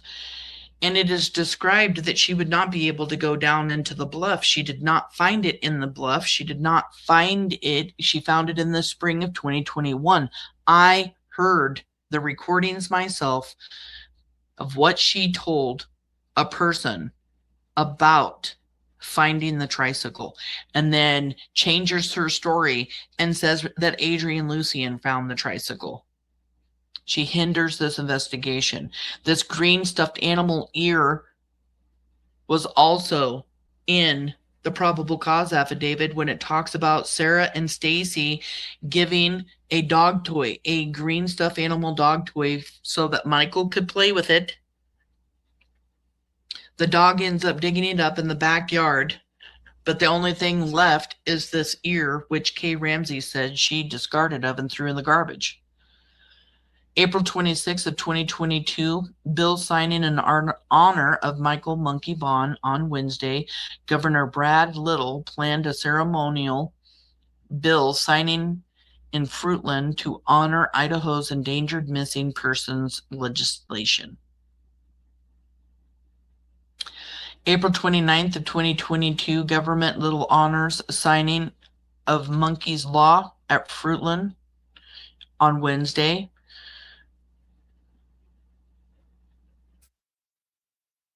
Governor Brad Little formally signed Monkey's Law in Fruitland, recognizing the case's impact. April through June 2022, additional evidence. Witness Christy Kutch tells investigators that Sarah confessed that Stacey was involved in abducting a 5-year-old boy. Now we're going to start hearing things that you may not have heard before, because some of this information I haven't even heard before, and that's why I wanted to go over this timeline, because there are things in it that aren't in the probable cause affidavit, that aren't in any of these motions. And this is one of them. This person says that Sarah confessed. Well, actually, this is in Sarah. It doesn't name this person's name, but a witness in Sarah's probable cause affidavit does say that Stacey was involved in abducting a 5-year-old boy. And later, June 22, jail call, Sarah recants, claiming Christy misunderstood her. Investigators also learned that Sarah's dog repeatedly dug holes in the backyard in areas where cadaver dogs would later alert.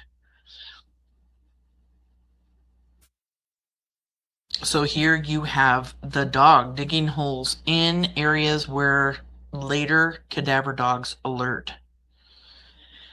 May 10th of 2022, federal indictment filed against Sarah Wondra. A federal grand jury returns an indictment charging Sarah Wondra with the possession of a firearm by an unlawful user of a controlled substance. The indictment states that between April 14th and April 17th, 2022, Sarah knowingly possessed a caliber pistol while unlawfully using controlled substances. This charge stems directly from the April 13th, 2022 disturbance where Sarah pointed a GUN at Tanner Butler, then hid the GUN at her parents' home. May 11th of 2022, the United States Attorney's Office for the District of Idaho filed a motion for detention against Stacey Wondra in the United States versus Wondra case number. The filing that was submitted by the U.S. Attorney Rafael Gonzalez Jr. and Special Assignment U.S. Attorney Aaron Blackador requested detention under 18. The motion cited a felony involving a minor victim and alleged that Wondra posed a risk or flight and a danger to the community. That's interesting. Involving a minor victim and alleged. This is in May 11th of 2022. Before he confesses. The motion cited a felony involving a minor victim and alleged that Wondra posed a risk or flight danger. June 2022, jail call between Sarah and Christy. Sarah recants, claiming Christy misunderstood. June 17th, 2022, birthday gathering. Tortilla fundraiser to be held in Michael's honor. A community birthday celebration and fundraiser are scheduled for Michael's 6th birthday.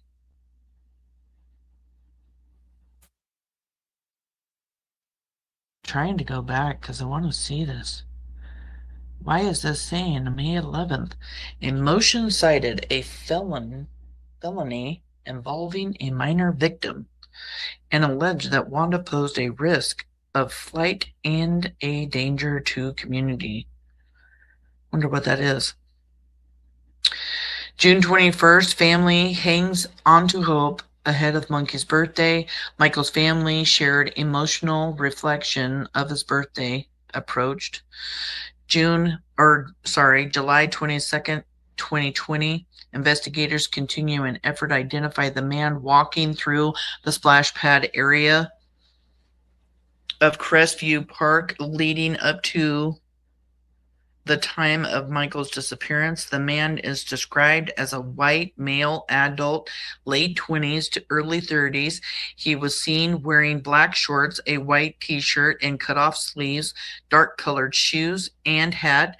It is important to note that he is not a suspect or a person of interest, but police need to speak to him to determine his whereabouts and if he witnessed anything that would be helpful to the investigation. And now we know, excuse me, that was Brandon Shurtliff walking in the neighborhood, and he eventually told detectives that he was searching for the missing child. The missing child that hadn't been missing. So how did he know about a missing child before law enforcement did? Because Brandon Shurtliff helped Sarah Wondra abduct Michael, according to Stacey Wondra. August 26th of 2022, search for monkey rolls on. Fruitland Community Park hosted a conference updating the public on ongoing multi-state investigation efforts. October 12th of 2022, religious confession. Sarah Wondra tells detectives, God told me he will help me find the boy.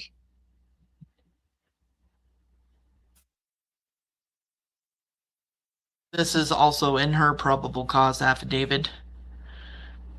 Sarah becomes emotional when Michael's name is mentioned and writes a handwritten testimony stating that God forgave her of her sins.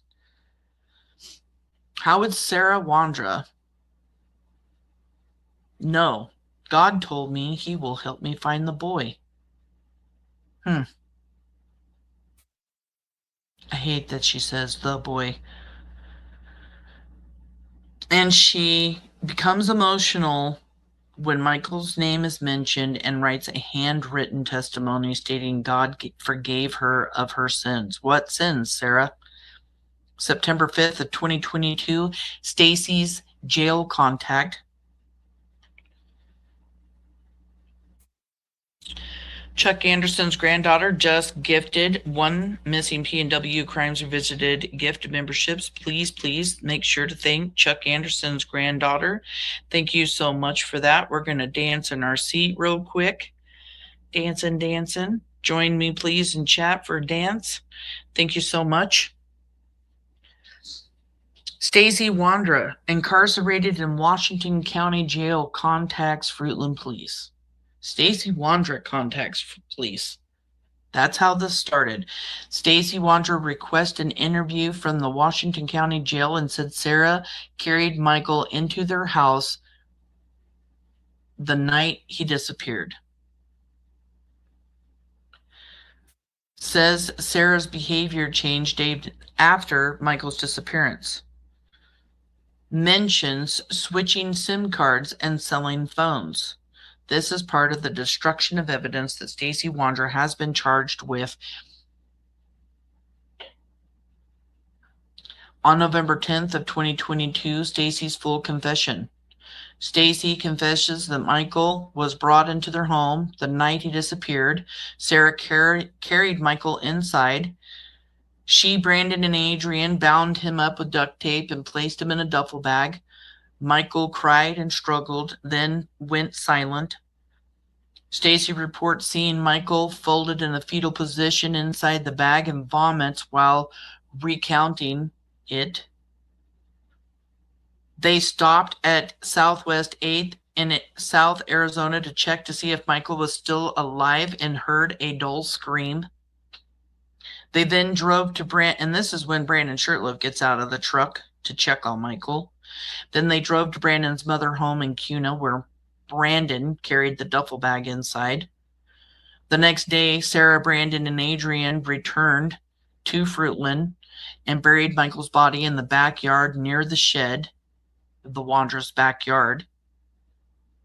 There was the same day phone call.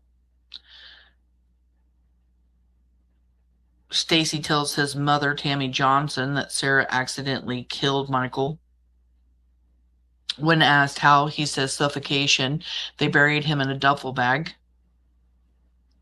Afterwards, Stacey writes an apology letter to Michael's parents and attempts suicide in jail. Cadaver dogs alerted multiple times, 10 times, in recent court documents, in the Wondra's backyard near a shed during a police search related to the disappearance of Michael Vaughan. November 12th of 2022, search and excavation. Search warrant executed in the Wondra's residence. Sarah is detained and makes several unsolicited statements. I definitely did not kill that boy. God told me Stacey was the one who killed him. He buried him in the backyard by the shed. 5 certified cadaver dogs alerted in the same area of the backyard.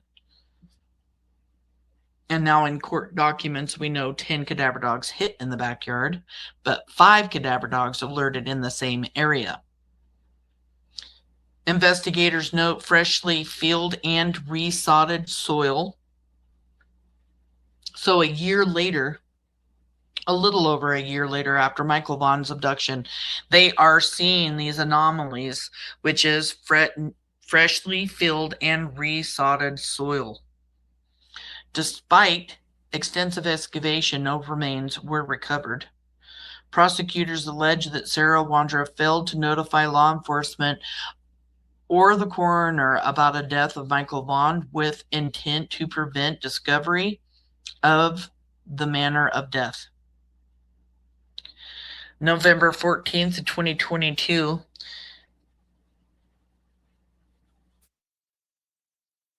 a felony complaint was filed in Payette County, Idaho by Deputy Prosecuting Attorney Eric Reed under Idaho Code. Failure to report a death. The case was filed under the Prosecuting Attorney Mike Duke. A magistrate found probable cause for the charge. November 22nd of 2022, Sarah Wondra is arrested in the Michael Vaughan case to undergo treatment. A judge ordered the arrest woman to undergo treatment before trial because she was arrested for not reporting the death of Michael Vaughan. She obviously has knowledge of it when she is telling detectives when they're entering the home with their search warrant that Michael Vaughan was buried in their backyard, but she did not kill him. The Almighty God told her that Stacey did it. And at the end of that, it states that Adrien Lucienne buried Michael in the Wondra's backyard. December 1st of 2022, an update, the investigation of the disappearance of Michael Joseph Vaughan. To date, Fruitland police investigators believe that there are 4 individuals involved in the abduction of Michael Vaughan. 2 of the individuals are in custody, Sarah and Stacey Wondra. The following 2 individuals are needed for questioning. Brandon Shurtliff, 30, of Kuna, Idaho. He is currently believed to be in North Dakota. Adrien Lucienne, 32, a male of Toledo, Ohio. He is currently believed to be in Toledo, but floats between California and Ohio. We believe both Shurtliff and Lucienne have firsthand knowledge of Michael's abduction. Fruitland police strongly encourage Shurtliff and Lucienne to contact detectives at 208-452-3000 as the window of time to speak is closing. This remains an ongoing investigation, with conversations ongoing with the Payette County Prosecutor's Office regarding the individuals involved. Currently, Sarah Wondra, 35, is being held in Payette County Jail for failing to report the death to law enforcement. Stacey Wondra, 30, is currently being held in Washington County Jail on unrelated charges. The Wondras live at 1102 Red Wing Street in Fruitland, and we're living there at the time of Michael's disappearance. We believe that Sarah and Stacey have firsthand knowledge of Michael's abduction. And then there's an update. During the excavation process, Idaho Mountain Search and Rescue and Mountain States Detecting Dogs deployed multiple certified human remains detection canines on the property, all alerting to the presence of human remains. Ground penetrating radar was also deployed, detecting anomalies in the yard. We completed the excavation to a depth of 4 feet of the entire backyard and removed over 250 yards of dirt. Prior to backfilling the yard, the dirt was meticulously sifted for any potential human remains. We did not find Michael's remains. And he went on to say that they believe that Michael was once buried in the Wondra's backyard and moved. December 8th, 2022, Police search second yard for missing Idaho child. Nothing is found. A second property yielded no discoveries. I believe that was the Carson's yard. 2023 to 2025 court proceedings continued regarding Sarah Wondra's competency and detention status. The Fruitland Police Department, Idaho State Police continued their investigation into the disappearance and death of Michael Vaughan, supporting findings. In late 2022 to 2023, Wondra sold a discarded phone, vehicles, and furniture soon after July 27th of 2021, with Sarah claiming a demon told her to. The GMC pickup truck was repossessed and found completely cleaned. Cloud records.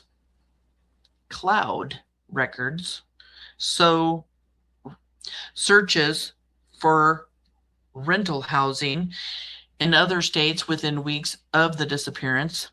A photograph from July 30th, 2021 shows packed boxes confirming early preparations to relocate. January 2023 or 23rd, 2023, Sarah Wondra hearing rescheduled for February 6th to the 7th. Court hearings for Sarah Wondra changed in the case were postponed. March 20th, 2023, Sarah Wondra's hearings continued to April. Hearings were again delayed to April. March 27th of 2023, woman accused in missing boy case deemed stable enough for trial. The accused was found competent to proceed to trial. For any of these people that want to try to prove that, they're mentally unstable, Idaho doesn't go for that. Like you're seeing right here, you're just going to be sent to some mental facility, get fixed, and get you ready for trial. March 30th of 2023, prosecutor refiles old charges on Sarah Wondra. Sarah Wondra was rearraigned on previously dropped charges related to the case. Those charges for not reporting the death of Michael Vaughan were dropped without prejudice, so they can later charge her with those things. Officials emphasized that the case remained active and complicated, with Sarah Wondra the only person charged.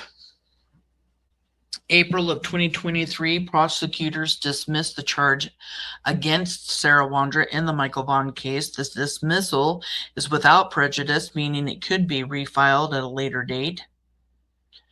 April 13th of 2023, judges push out court date for Sarah Wondra over gun charges. A separate felony charge related to the 2022 gun crimes that was rescheduled. April 17th of 2023, the prosecutor dropping charges doesn't change the missing child case. Prosecutors clarified that dismissal of one set of charges would not end the investigation into Michael's disappearance. October 13th of 2023, follow-up interview. Sarah told Detective Kelleher and Cold Case Foundation investigator Chris Madonna God forgave everybody while crying when Michael's name was mentioned. June 11th of 2025, a criminal complaint was filed, but I want to back up because we're now 2025, June 2025. But in January of 2025 is when Brandon Vaughan released the footage that she had known about for a year. And it was Stacey Wondra confessing to detectives. Everything. Well, not what we saw at the preliminary hearing, but directing Juanita Kelleher and Chris Madonna to where Michael Vaughan's body was buried in his backyard.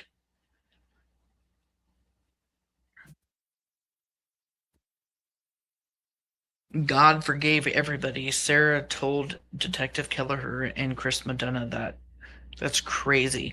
Also, in January of 2025, J.D. Huff asks for $6,000 to buy something of evidential value, which later on he ends up buying the white Lexus, which then cadaver dogs hit on.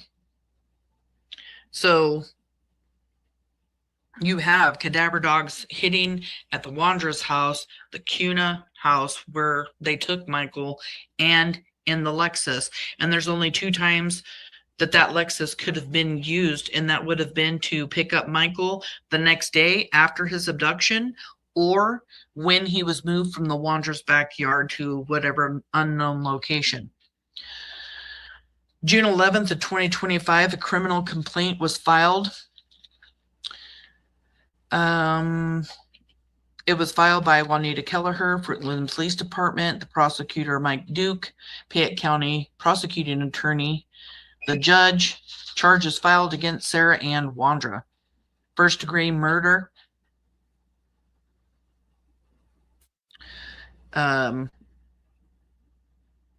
Aiding and abetting, alleged that on or about July 27th, she willfully, deliberately, with premeditation and malice, all forethought, killed Michael Vaughan or case or cause of death during the commission or attempt of a kidnapping. Second-degree kidnapping, alleged that on or about July 27th of 2021, she willfully and without lawful authority seized, confined, led, or enticed Michael Vaughan away with intent to secretly confine or detain him against his will. 3, destruction or concealment of evidence.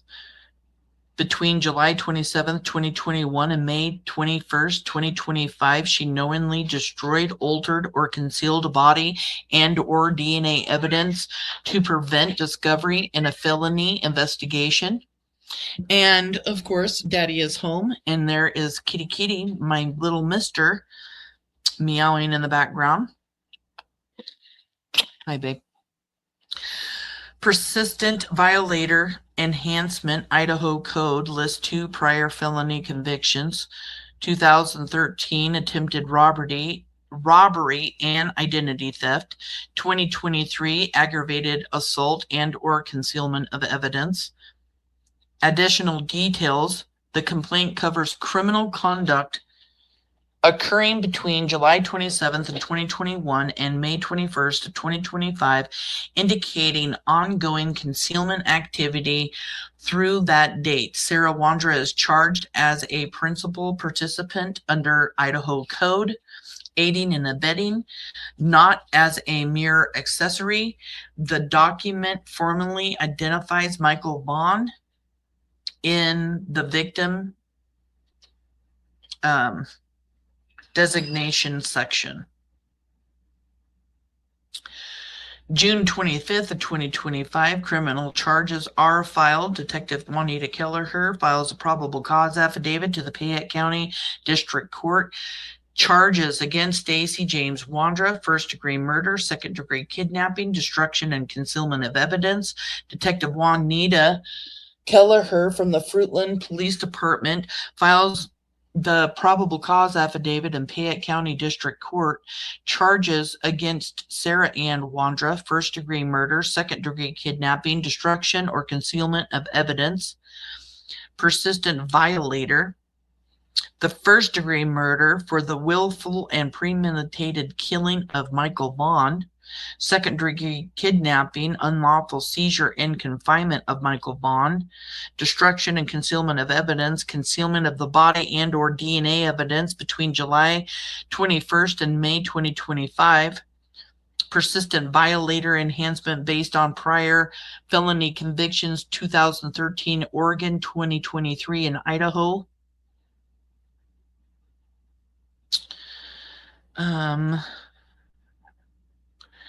And with Stacey Wondra, first-degree murder, aiding and abetting, alleged on or about, Okay. I confused myself. October 27th of 2025, parole hearing for Sarah Wondra. And at that parole hearing, it was determined that she would be released a year later, October 26th or 27th, and she'll be arrested. March 16th of 2026, 1 p.m., a female suspect was observed moving signs and banners related to the disappearance of Michael. Well, it skips a big section here because March 3rd through the 6th, we had a preliminary hearing. I went to that preliminary hearing in Fruitland, Idaho. It lasted for 3 days. That's when we got to see all of the footage by Stacey Wondra confessing to the detectives. We heard other witnesses testify, the canine cadaver handlers, the scent dog handler that hit on Meadowlark and Red Wing, where Dorothy Starkey said that she saw Michael riding a pink tricycle.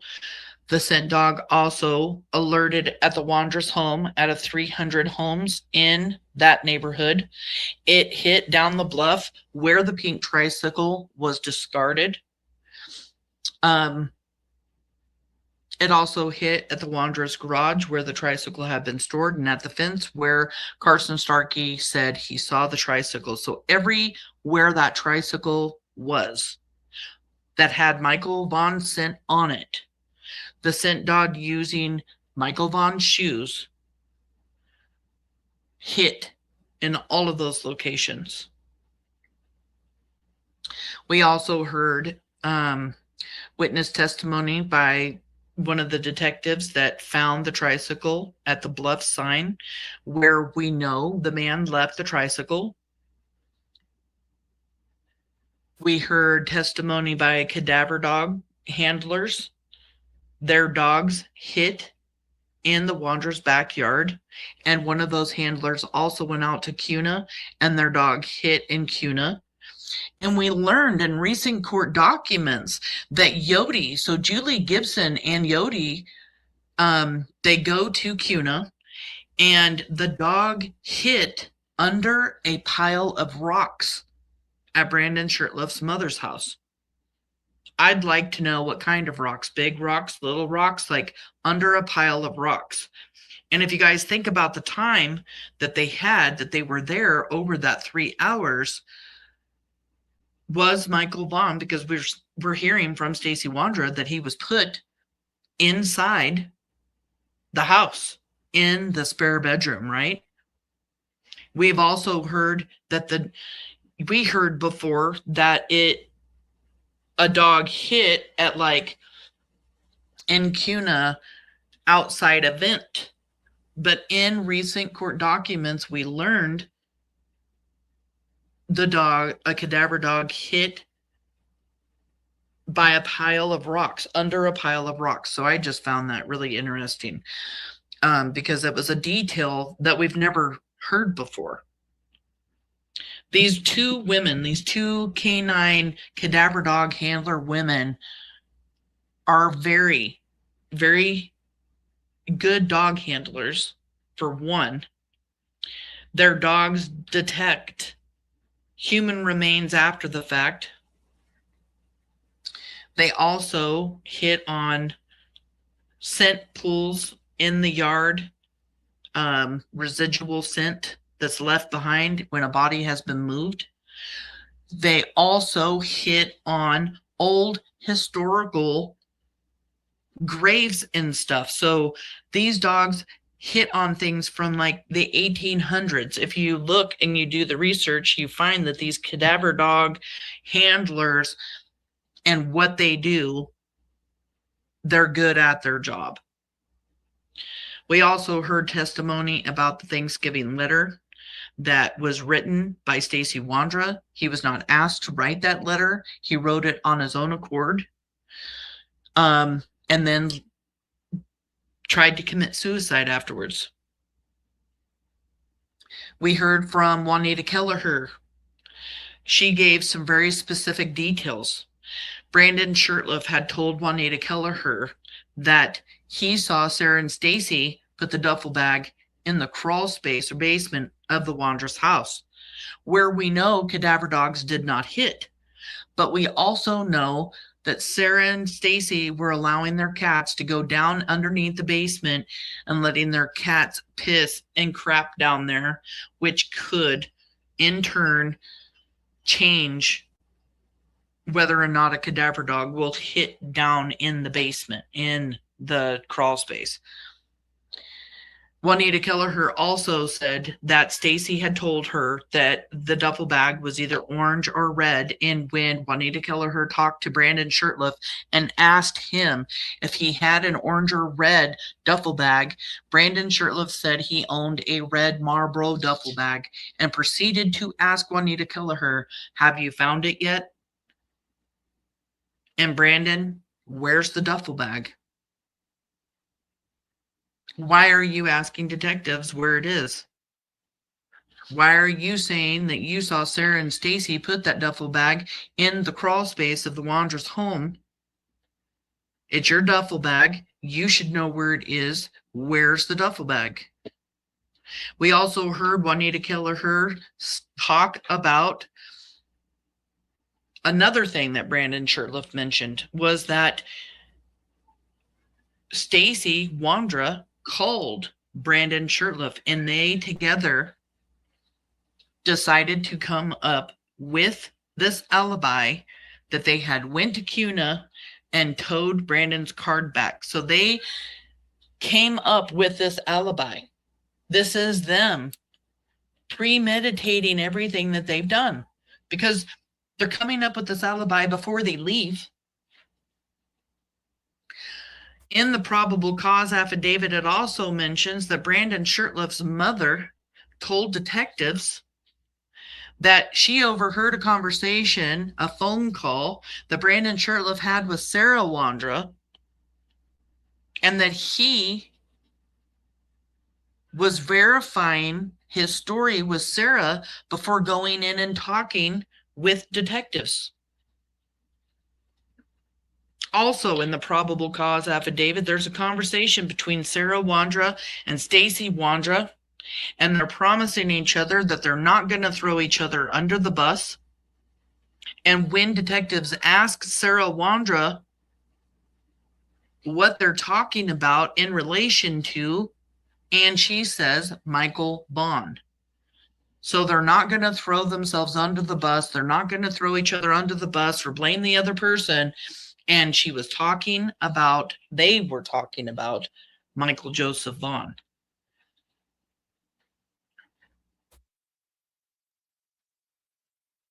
More testimony from Juanita Kelleher.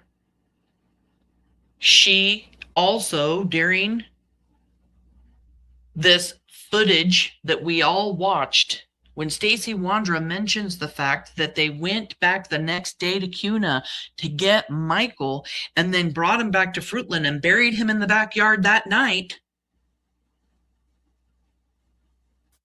Juanita Kelleher doesn't really seem to believe that. Stacey, I was at your house on August 1st. We didn't see any fresh digging. Which all then goes into, when was Michael Vaughan buried in that backyard? Because we know a cadaver dog goes in November of 2021 and doesn't hit on anything in the backyard. Brandon Shurtliff says he saw the duffel bag down into the basement or the crawl space. How long was Michael Vaughan down there? These individuals, but I mean, Sarah, Adrien, and Brandon need to start talking, because there is more information to learn. Because everything that we're going by right now is from Stacey Wondra's own account. Things that have happened.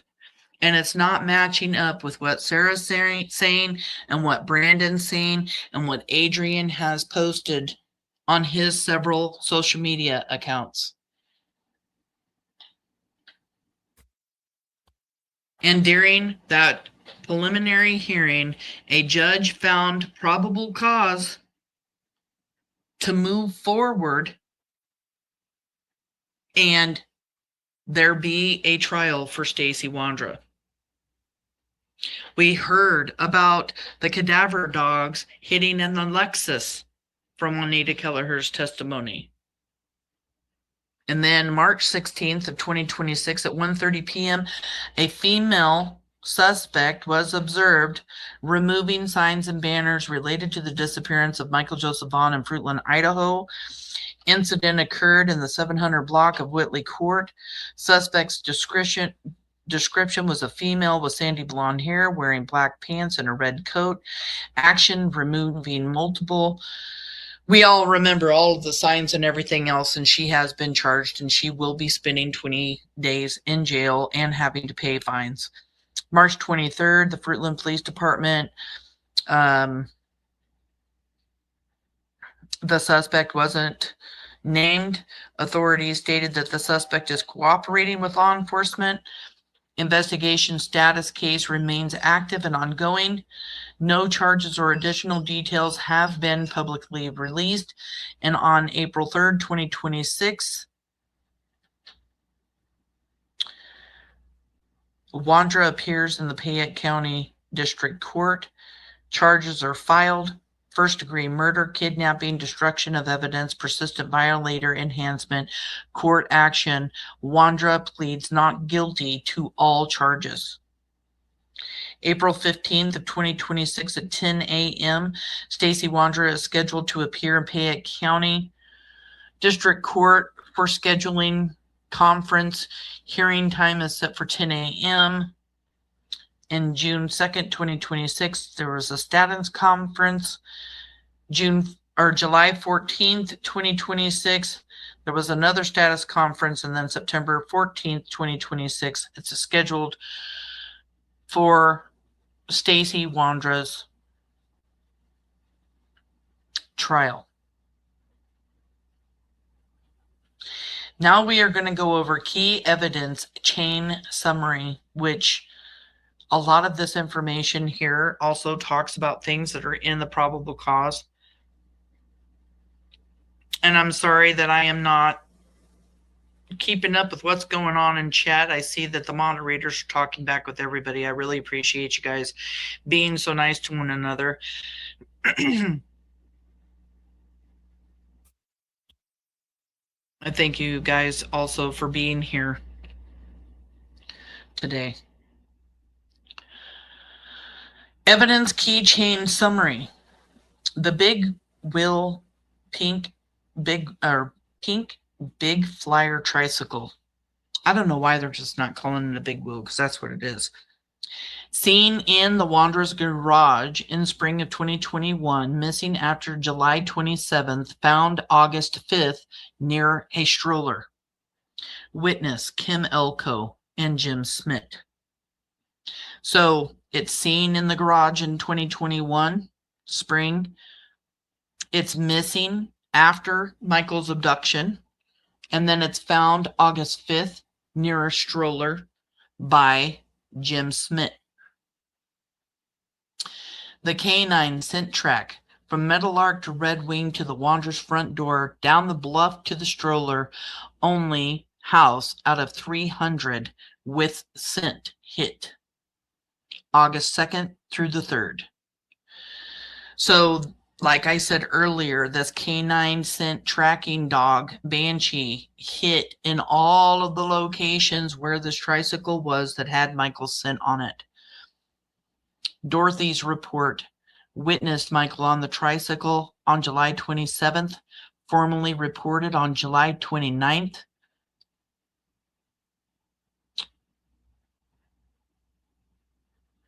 And then it says July 27th, 6:25 p.m.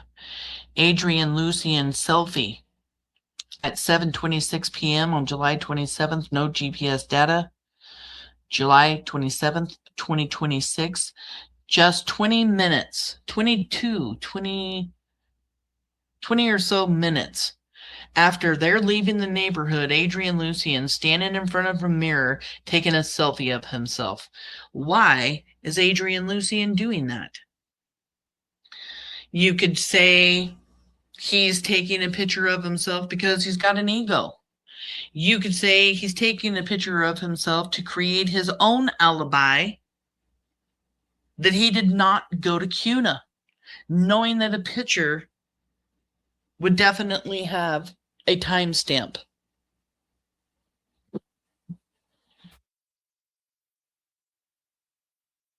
GMC truck return at 11:22 p.m. on July 27th, towing a silver Mercedes-Benz, which was Brandon Shurtliff's.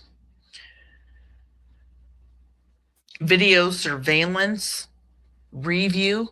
Video surveillance was gathered from security cameras in the neighborhood Michael disappeared from, as well as surrounding area he's never seen on any of the footage obtained from July 27th to the 29th, 2021. Cadaver dogs alert. 5 dogs are alert in the Wondras' backyard near the shed. Confession details: Stacey admits suffocation, burial, and later suicide attempt on November 10th, 2022.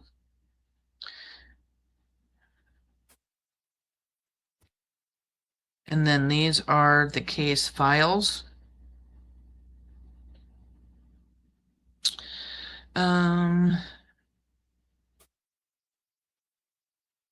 Sarah, now you're going to hear information about these suspects, things you may not have heard before.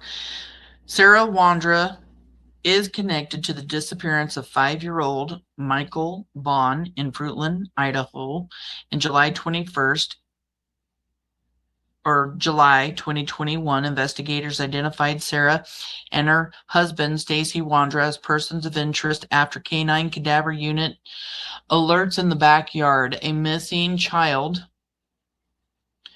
sighting near their home and the discovery of the pink tricycle linked to Michael. Sarah was arrested in 2022 for a lesser charge, failing to report a death in connection with the case.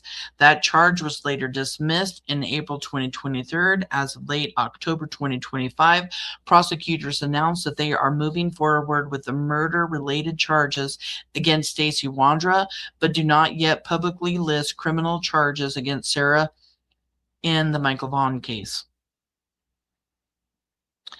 Sarah Wondra case file. And then it has right here, like, records of more of Sarah Wondra stuff. Sarah Wondra's case file. Sarah Wondra timeline. Sarah Wondra was born to abusive parents, abused by her older brother at 10 months old. In 1987, her father left when she was 2 years old. When she was 4, she was placed in foster care after telling someone about the abuse at the home. She lived in foster care from the age 4 to 9 with 2 different families. Her biological mother died when she was 6. At 9, she was adopted by Ed and Kay Ramsey and moved to Oregon. After her adoption, the Ramseys adopted another girl, which Sarah said caused a family divide.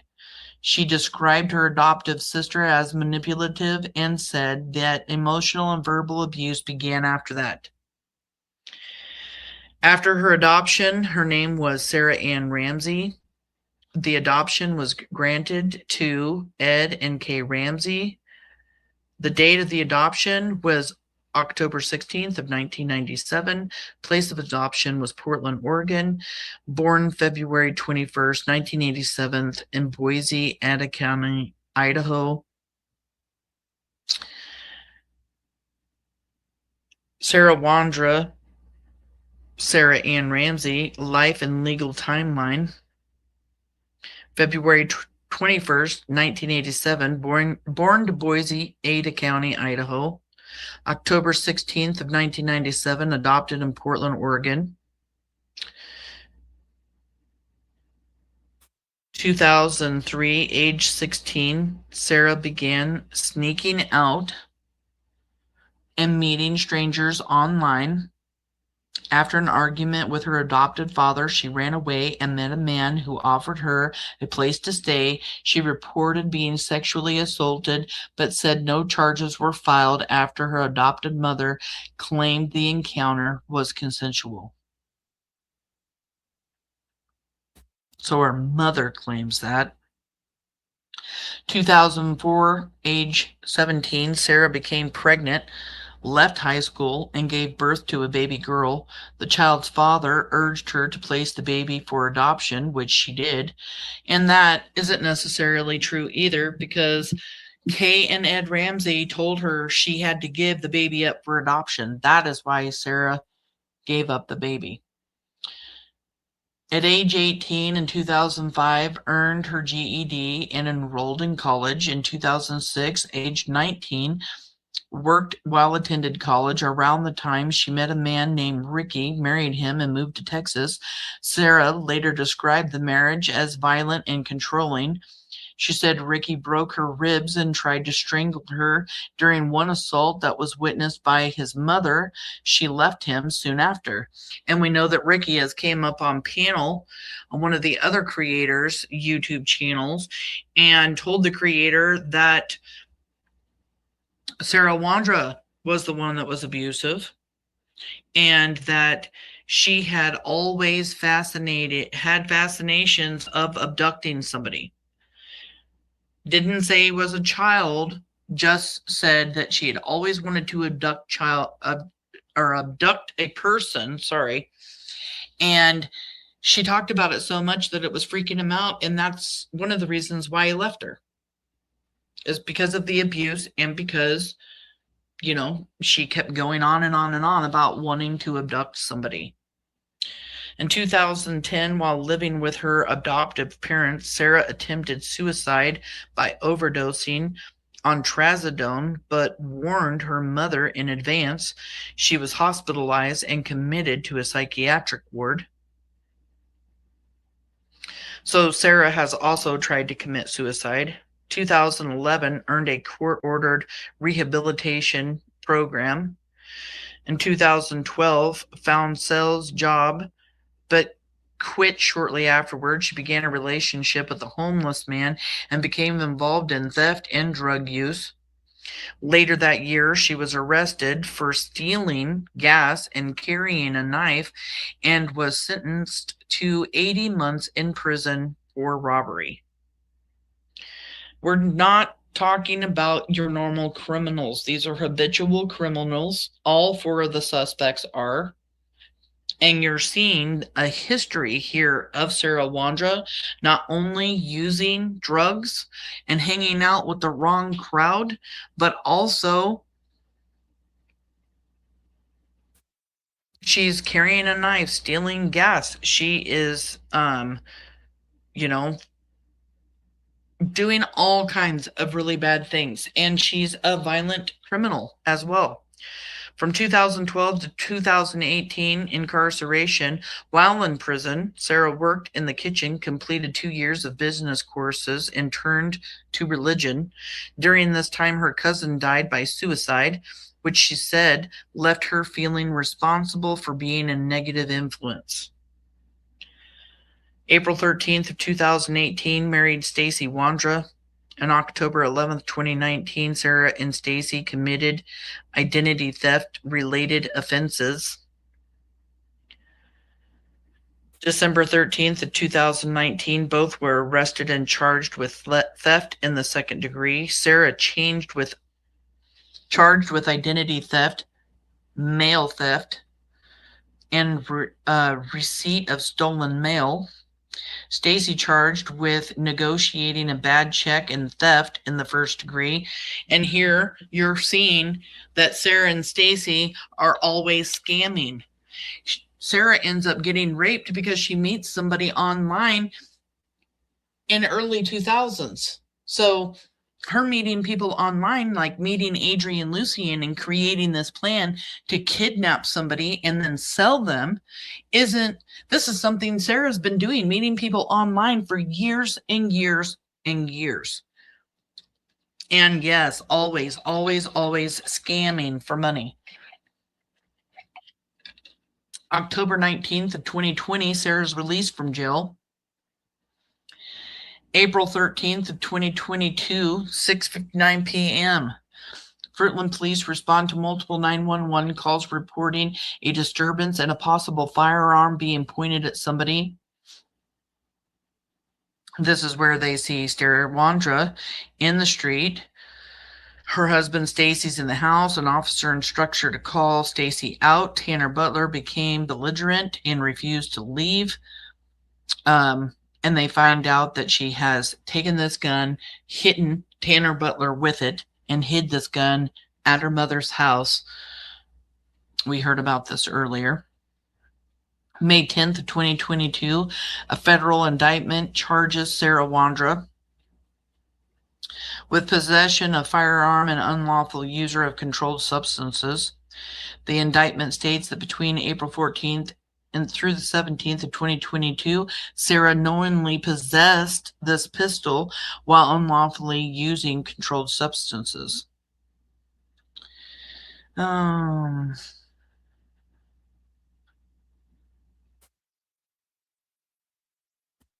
11th, 2022, the U.S. Attorney's Office for the District of Idaho files a motion for detention against Stacey Wondra. The filing cites and identifies a felony involving a minor victim, asserting that Wondra possesses a flight risk and a danger to the community. September 25th of 2022, Sarah Wondra, a GoFundMe campaign, Help to Those Who Can't Help Themselves, is created and shared publicly. September. So this is the month before she tries to make a deal with police. She makes a GoFundMe. Wow. Help to those who can help themselves. November 12th, 2022, prosecutors allege that Sarah Wondra fails to notify law enforcement or the coroner of the death of the missing child, Michael Vaughan, intending to prevent discovery of the manner of death. November 10th through 12th, 2022, cadaver dogs alert multiple times in the Wondra's backyard near a shed. Searches connected to Michael Vaughan case. November 2nd, 2023, prosecutors dismissed the charge against Sarah Wondra in the Michael Vaughan case. The dismissal is without prejudice. 2025 court proceedings continued for Stacey Wondra in federal and state jurisdictions. The investigation into Michael Vaughan's disappearance and death remains active under the Fruitland Police Department and Idaho State Police. June 11th, criminal complaint is filed. We went over all of this earlier. The complaint is filed against Stacey and Sarah Wondra. First-degree murder, second-degree kidnapping, and destruction of evidence. And now we're moving on to Stacey Wondra. Stacey James Wondra is an Idaho man currently facing charges in connection with the disappearance and presumed death of 5-year-old Michael Monkey Vaughan of Fruitland, Idaho. The Payette County Prosecutor's Office announced charges of first-degree murder, second-degree kidnapping, and destruction of evidence on October 31st, 2025. As of this date, Michael's remains have not been found. Stacey James Wondra is an Idaho man currently facing charges in connection with the disappearance and presumed death of Michael Joseph Vaughan. He was arrested in charges of first-degree murder, second-degree kidnapping, and destruction of evidence on October 31st, 2025. Business: Wondra's Lube, registered October 30th, 2010 in Oregon. Industry: automotive lubrication. Stacey Wondra listed as president, Sarah Wondra as secretary. Background and prior conviction. Wondra was previously prosecuted in the United States, where where a federal grand jury indicted him for unlawful possession of a firearm by a prohibited person. He pleaded guilty on August 23rd of 2022 and was sentenced on November 1st of 2023 to a 21-month in federal custody, followed by 3 years of supervised release. Court documents confirmed that Wondra was later violated those terms and of his supervised release, leading to an additional 8-month term. As we all remember, Stacey Wondra gets released. He's out for about 8 months, or out for just a few months, and then rearrested because he had all of his probation violations. There was like over 20 of them, doing drugs, drinking, not turning in where he was as far as an address, hanging out with felony, like the list goes on and on and on. And while he was out during that time is when he goes around doing his YouTube shit show with everybody he could possibly do a YouTube show with. And then the last one that he ended up doing was with me here on Missing PNW, where Brandon Vaughan talks to Stacey Wondra, and just a few short days after that is arrested, and where he spends the rest of his 8-month sentence, and then later charged in Michael Vaughan's abduction and murder. In November of 2024, the court denied to vacate his sentence, upholding his plea agreement and waiver of appeal rights, extradition, and current charges following the announcement of the new homicide and kidnapping charges of October 2025. Wondra was detained in Maricopa County, Arizona, where he waived extradition to Idaho. Reports indicate that Idaho authorities coordinated with federal officials to transfer him back to Payette County for prosecution. The summary is Stacey James Wondra name first appeared publicly in 2022 when investigators searched his Fruitland property in relation to Michael Vaughan's disappearance. And that is because Stacey Wondra confessed to detectives what happened and told detectives that Michael was in their backyard. 3 years later, he was formally charged with child's murder. He remains in custody pending trial. Chronological timeline verifies facts. 2010 to 2017 lived in Montana and Oregon with addresses recorded. Belgrade, Bozeman, Boulder, and Ontario. Operated an automotive business registered to Wondra's Lube LLC in Oregon. October 11th of 2017, charged in Malheur County, Oregon with theft in the second degree, 9 counts. Charges filed December 13th through the 17th, or December 13th, 2017, convicted April 15th, 2019. April 15th, 2018, charged in Malheur County, Oregon with negotiating a bad check and theft in the first degree, filed May 15th, 2018, and pled guilty and fined $900. November 5th of 2018, arrested in Canyon County, Idaho, on an Oregon State fugitive warrant and federal hold, detained by Canyon County Sheriff. 2018 to 2019, charged in Canyon County, Idaho with sufficient funds, checks, a felony, sentenced to probation, released to supervision in July or June 2019, Idaho Department of Corrections. And see, all of these things, he's getting probation, he's getting fines. Like, when does somebody actually spend time in jail? That's what I want to know.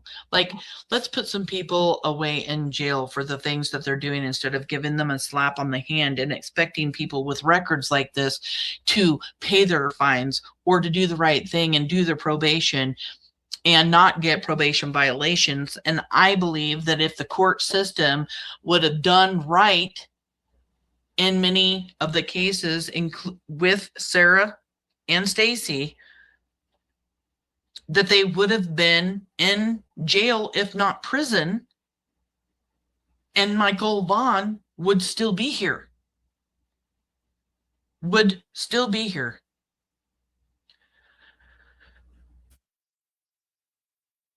May 10th, 2022, federal grand jury indicts Wondra in the District Court of Idaho for unlawful possession of a firearm after Sarah Wondra threw him under the bus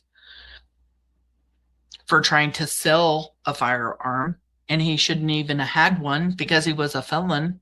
So how good of a job was his probation officer doing if they didn't even know that he had a firearm? Where's those house visits, where they come in and search your house? Maybe they don't do that in Idaho. They do that in Washington.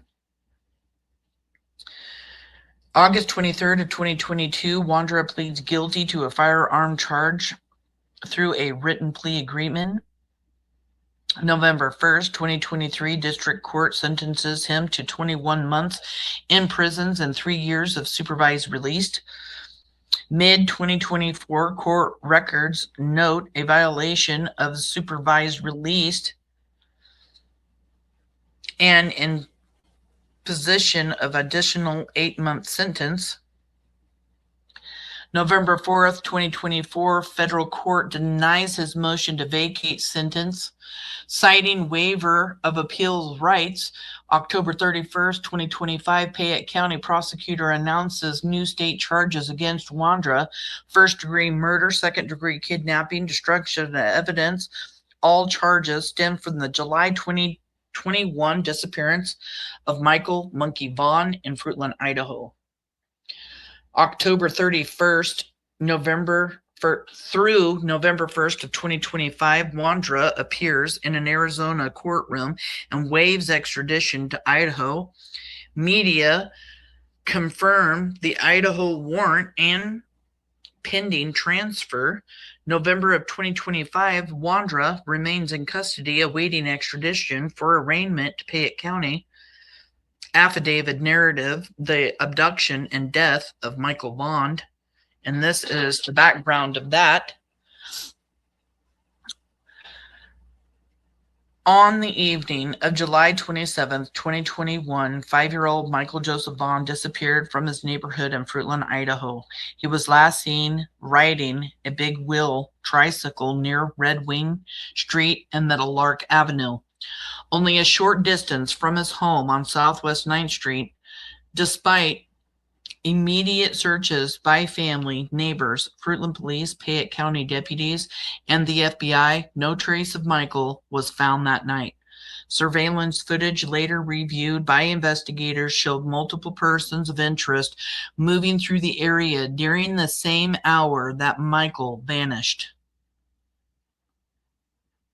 Among them were Stacey and Sarah Wondra, Brandon Shurtliff, and Adrien Lucienne, all of whom resided. Thank you, Chuck Anderson, granddaughter, for gifting another Missing PNW Crimes Revisited membership. If you've received that, please give a thanks to Chuck Anderson's granddaughter. And let's do a little bit of dance here. Thank you so much for that, hun. Among them were Sarah and Stacey Wondra, Brandon Shurtliff, and Adrien Lucienne, all of whom resided or were staying at the Wondra's home located on Southwest 8th. Wondra's home located on Southwest 8th Street, within walking distance of where Michael was last seen. Well, their home was at 1102 Red Wing, about 4-minute walk. I don't know why that says Southwest 8th Street. But here it is talking about the fact about all of the movements by all 4 of these suspects, what they were doing, where they were at, and it all pointed to these 4 suspects. Surveillance and movement before the abduction, according to neighborhood cameras and cell data recovered by the FBI Cellular Analysis Survey Team, Stacey Wondra was recorded driving a white Lexus sedan into the area near the splash pad on Southwest 8th Street at 3:23 p.m. He exited the vehicle, attempted to open another car's door. I don't know why it keeps saying another car's door. Attempted to open his car door and left within 1 minute. By 5:08 p.m., surveillance and phone data indicated that Sarah Wondra, Brandon Shurtliff, and Adrien Lucienne were driving together in Sarah's blue Toyota Corolla. They left the neighborhood, returned at 5:56 p.m., and remained in the area for the next 2 hours between 6 p.m. and 6:25 p.m. Witnesses reported seeing Michael walking and riding his tricycle near Red Wing and Meadowlark, and it's not his tricycle. I don't know why this says his tricycle. It was not the Vaughan family's tricycle. Knocking on doors, Witnesses reported seeing Michael walking and riding. No, he was walking with his flip-flops. He was not riding a tricycle. That is reported by Dorothy Starkey later in the hours, not during this time frame. Michael was knocking on doors and asking to play with children.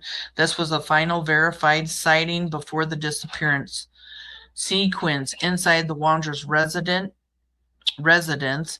In his recorded statement, provided investigators that on November 10th, 2022, while incarcerated in the Washington County Jail, Stacey Wondra described the events of that evening in detail.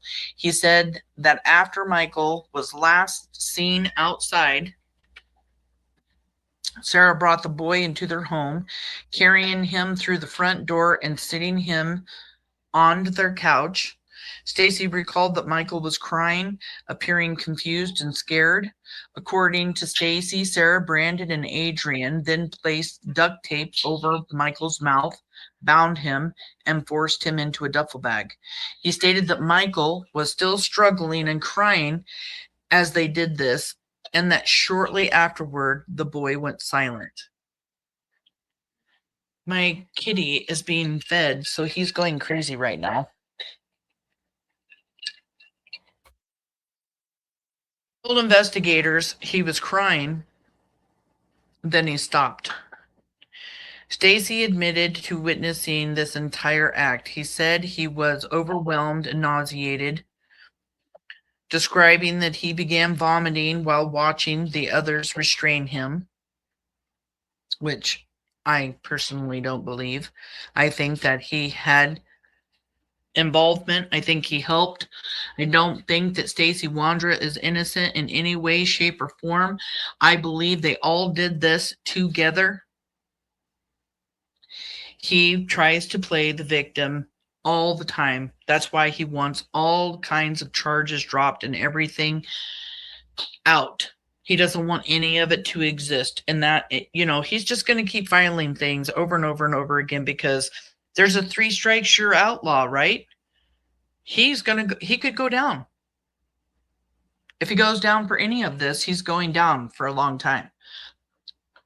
Departure from the scene at 7:08 p.m. Neighborhood surveillance captured Sarah driving the maroon GMC pickup truck while leaving the subdivision. This is the truck that they cleaned thoroughly. Stacey sat in the front passenger seat and Brandon Shurtliff was seated in the rear driver's side seat. So no GPS was needed. Brandon knew where his mom lived, so Sarah's line. Their phones were all co-located and moving together towards Kuna, Idaho.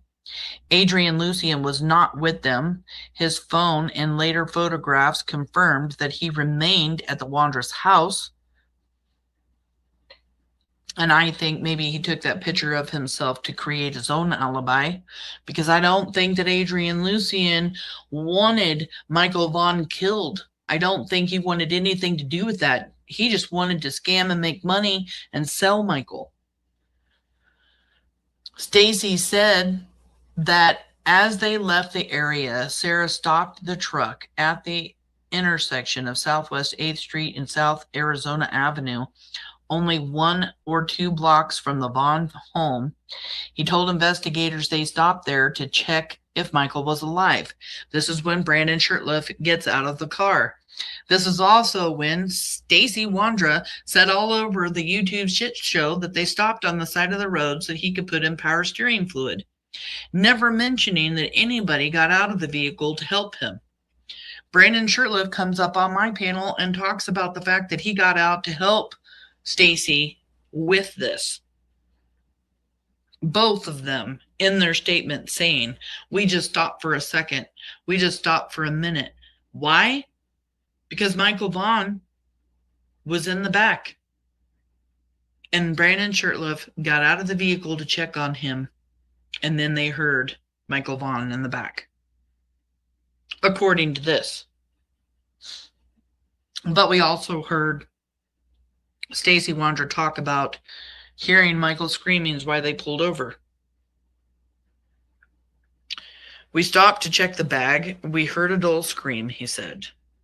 Stacey reported that Sarah and Brandon both touched or opened the duffel bag during the stop, and that Michael did not respond. I don't know why this is saying this, because that's not true. Because Stacey didn't report that Sarah and Brandon both touched or opened the duffel bag during the stop, just that Brandon got out. So this is incorrect. Trip to Cuna. Stacey told detectives that the group then drove approximately 35 miles southeast to Cuna, Idaho, arriving at the home of Brandon's mother's. There, he said, Brandon carried a duffel bag inside the residence. Stacey did not state whether anyone else was present. He claimed that the next day, Sarah, Brandon, and Adrien returned to Fruitland and buried Michael's body in the Wondra's backyard near the shed, while Stacey remained inside the home. And Stacey Wondra said that he saw Sarah and Adrien Lucienne burying Michael in the yard. I don't believe that Juanita Kelleher believed that. Confessions and collaboration. On November 10th, 2022, Stacey also placed a phone call from jail to his mother, Tammy Johnson, and during that call said Sarah accidentally killed him. When his mother asked how, Stacey replied suffocation. They buried him in a duffel bag. Investigators document this phone call and compared it to Stacey's earlier recorded statement. The details matched, including the method of restraint, use of duct tape, and reference to a duffel bag following this confession. Fruitland Police and Idaho State Police executed a search warrant at the Wondra's residence on November 12, 2022. 5 cadaver dogs alerted to the same area of the backyard near where the shed where Stacey claimed the body had been buried. And now in court documents, after looking at all the K9 dogs, we know that 10 hit at the Wondra's home. The ground displayed freshly filled soil and new sod, though extensive excavation did not uncover remains. During the search, Sarah Wondra made several unsolicited statements, including, I definitely did not kill that boy. God told me Stacey was the one who killed him. He buried him in the backyard by the shed. Supporting digital and forensic evidence.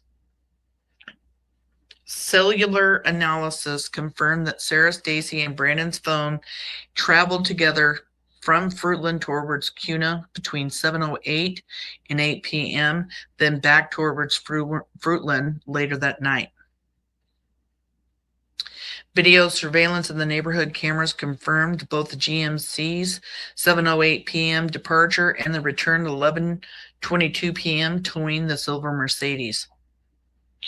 K9 units during the initial 2021 search had previously tracked Michael's scent directly to the Wondra's property and down into the wooded bluff behind it, matching the area where the tricycle and stroller were later found. Witness Kim Elko had seen the pink Big Flyer tricycle inside the Wondra's garage in the spring of 2021. The same tricycle was later recovered near the bluff.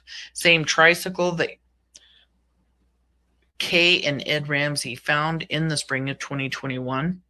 Charges and legal proceedings based on the totality of the evidence. Detective Juanita Kelleher of the Fruitland Police Department filed a probable cause affidavit on June 25th of 2025, resulting in the following charges against Stacey James Wondra: first-degree murder, second-degree kidnapping, destruction, alteration, or concealment of evidence. The affidavit formally identifies the cause of death as suffocation and states that the fatal account occurred between 6:25 p.m. and 7:08 p.m. on July 27th of 2021. We don't know when Michael Vaughan suffocated. I don't know why this is saying identifies as yes, he did suffocate and state the fetal act occurred. I don't know if the probable cause affidavit actually says when the fatal act occurred. The evidence establishes the following sequence of events. 6:25 p.m. Michael is last seen riding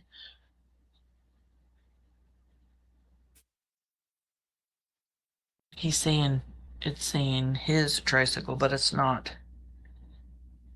Michael is brought into the Wondras' home, placed on the couch, bound and sealed in a duffel bag.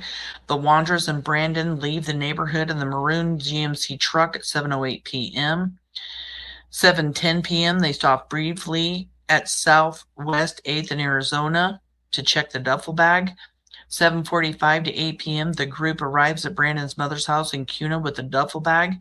11:22 p.m. the GMC returns to Fruitland, towing a Mercedes, but Stacey claims they returned the next morning. Michael's body is allegedly buried near the backyard. Ashley Higgins, thank you so much for being a member for 1 month. I really do appreciate that. Thank you so much.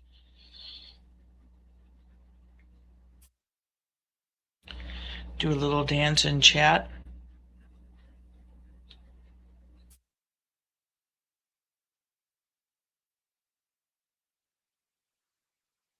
$11:22 p.m. the GMC returns to Fruitland, towing the Mercedes, but Stacey claims they returned the next morning. Michael's body is allegedly buried near the Wondras shed. Conclusion. According to the affidavit, Michael Vaughan's abduction, death, and concealment were deliberate and coordinated actions carried out within a 43-minute window on the evening of July 27th, 2021. The statements of Stacey Wondra, Sarah Wondra, and corroborating digital evidence established the crime sequence, location, and participants. Although no remains have yet been recovered, the affidavit concludes there is a probable cause to believe that Michael Joseph Vaughan was abducted, suffocated, and concealed by the named suspects, beginning inside the Wondras residence on Southwest 8th Street and extending to Kuna, Idaho. And this here is a map, just how close. You can see here, whoa, in this map, sorry, whoa, don't do that. Hello? Mm-hmm. Okay. So here you have, let's see if you guys can see my arrow here, or my little finger.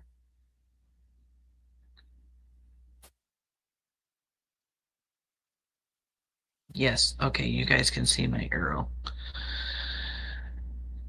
Here you have Southwest 9th Street running along this way. This here is the Vaughan family home. This here is where Michael was taken. Here to here. Not even a whole house. There's a house in between where he was taken. This long area. The only way in or out of the neighborhood is Southwest 8th Street. Here, down this bluff area here, is where the stroller was with the tricycle until Jim came and found the tricycle. On this corner here is where the bluff sign was. When the tricycle was found, he put it right back here. This is Three Rivers Way. Three Rivers Way is where Brandon Shurtliff was seen walking. This is Three Rivers Way.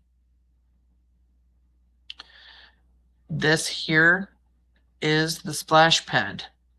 As you enter here, the splash pad's here, and that is where Stacey Wondra was seen in the neighborhood waving at children. And from the Vaughan house, all you got to do is leave and go up, and you end up at the Wondra's home here. This is in Hidden Meadows subdivision.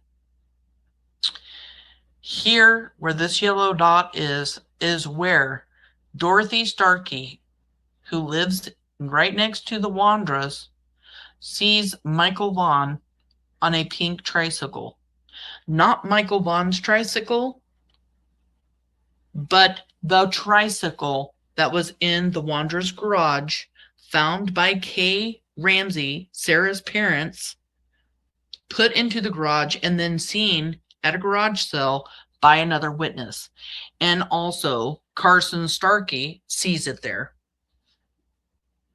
The dog hits, the scent dog, Banshee, hits where Dorothy Starkey says Michael was riding that tricycle, the same tricycle that Stacey Wondra says is used to lure Michael to the house. The dog then hits at the Wondra's house out of 300 homes in the area. One place. At their garage and at their fence. The same fence where Carson Starkey says he sees this tricycle. And he sees this tricycle prior to Michael Vaughan's abduction. And after Michael Vaughan is abducted, the tricycle ends up down here in the bluff area, where it's then found, used by the man that lives here in one of these houses. He can't use the wheel. It isn't fitting right. He puts it here at the bluff sign where officer later finds it. Out of 300 homes is where the scent dog hits.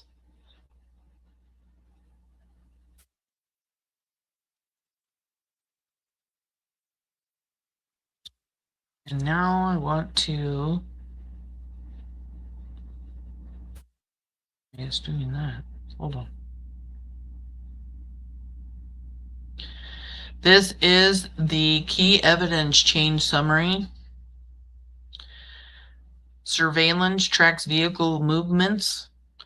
The Lexus, the GMC, and the Toyota corresponding to witnesses and suspect timelines. Surveillance confirms multiple trips between Fruitland and Kuna on July 27, 2021. Footage also captured Dorothy Starkey entering the neighborhood, leaving and entering the neighborhood around the time Michael was last entering and leaving the neighborhood around the time of Michael's last known sighting. Digital evidence, cell tower, and phone data place Sarah, Stacey, Adrien, and Brandon in the area between 5 p.m. and 7:30 p.m. Phone co-location verifies their joint travel to Kuna shortly after the disappearance. Post-event data shows phones and SIM cards were replaced repeatedly, and iCloud records indicate pre-preparations to move.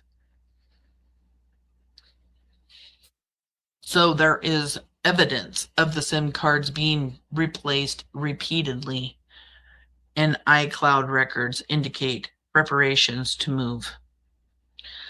Multiple witnesses corroborate evidence of the tricycle, unusual activity, and digging in the Wondra's backyard.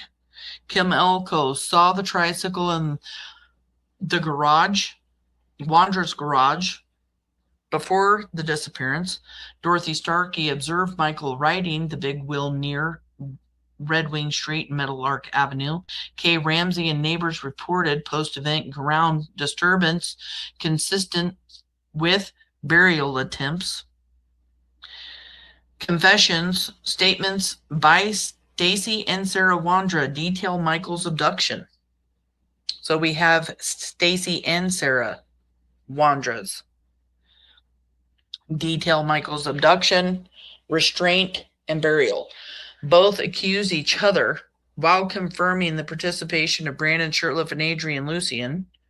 Stacey admitted witnessing Sarah carrying Michael inside and later described the body being transported to Kuna and buried at the Wondra's home. Sarah repeatedly told investigators that God revealed who was responsible, attempting to blame between herself and Stacey.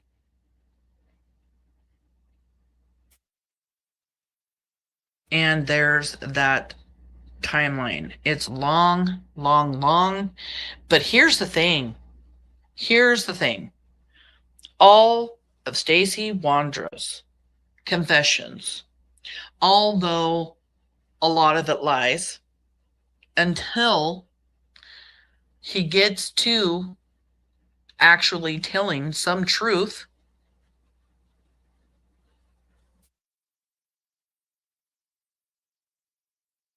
so much for not turning on each other. They are done, right? Although Stacey does lie and eventually starts telling truth, the thing is there is evidence. There are things corroborating Stacey's story that certain events happened. What are these events? The event that Michael Vaughan was abducted. The event that Michael Vaughan was abducted and taken to the Wondra's home.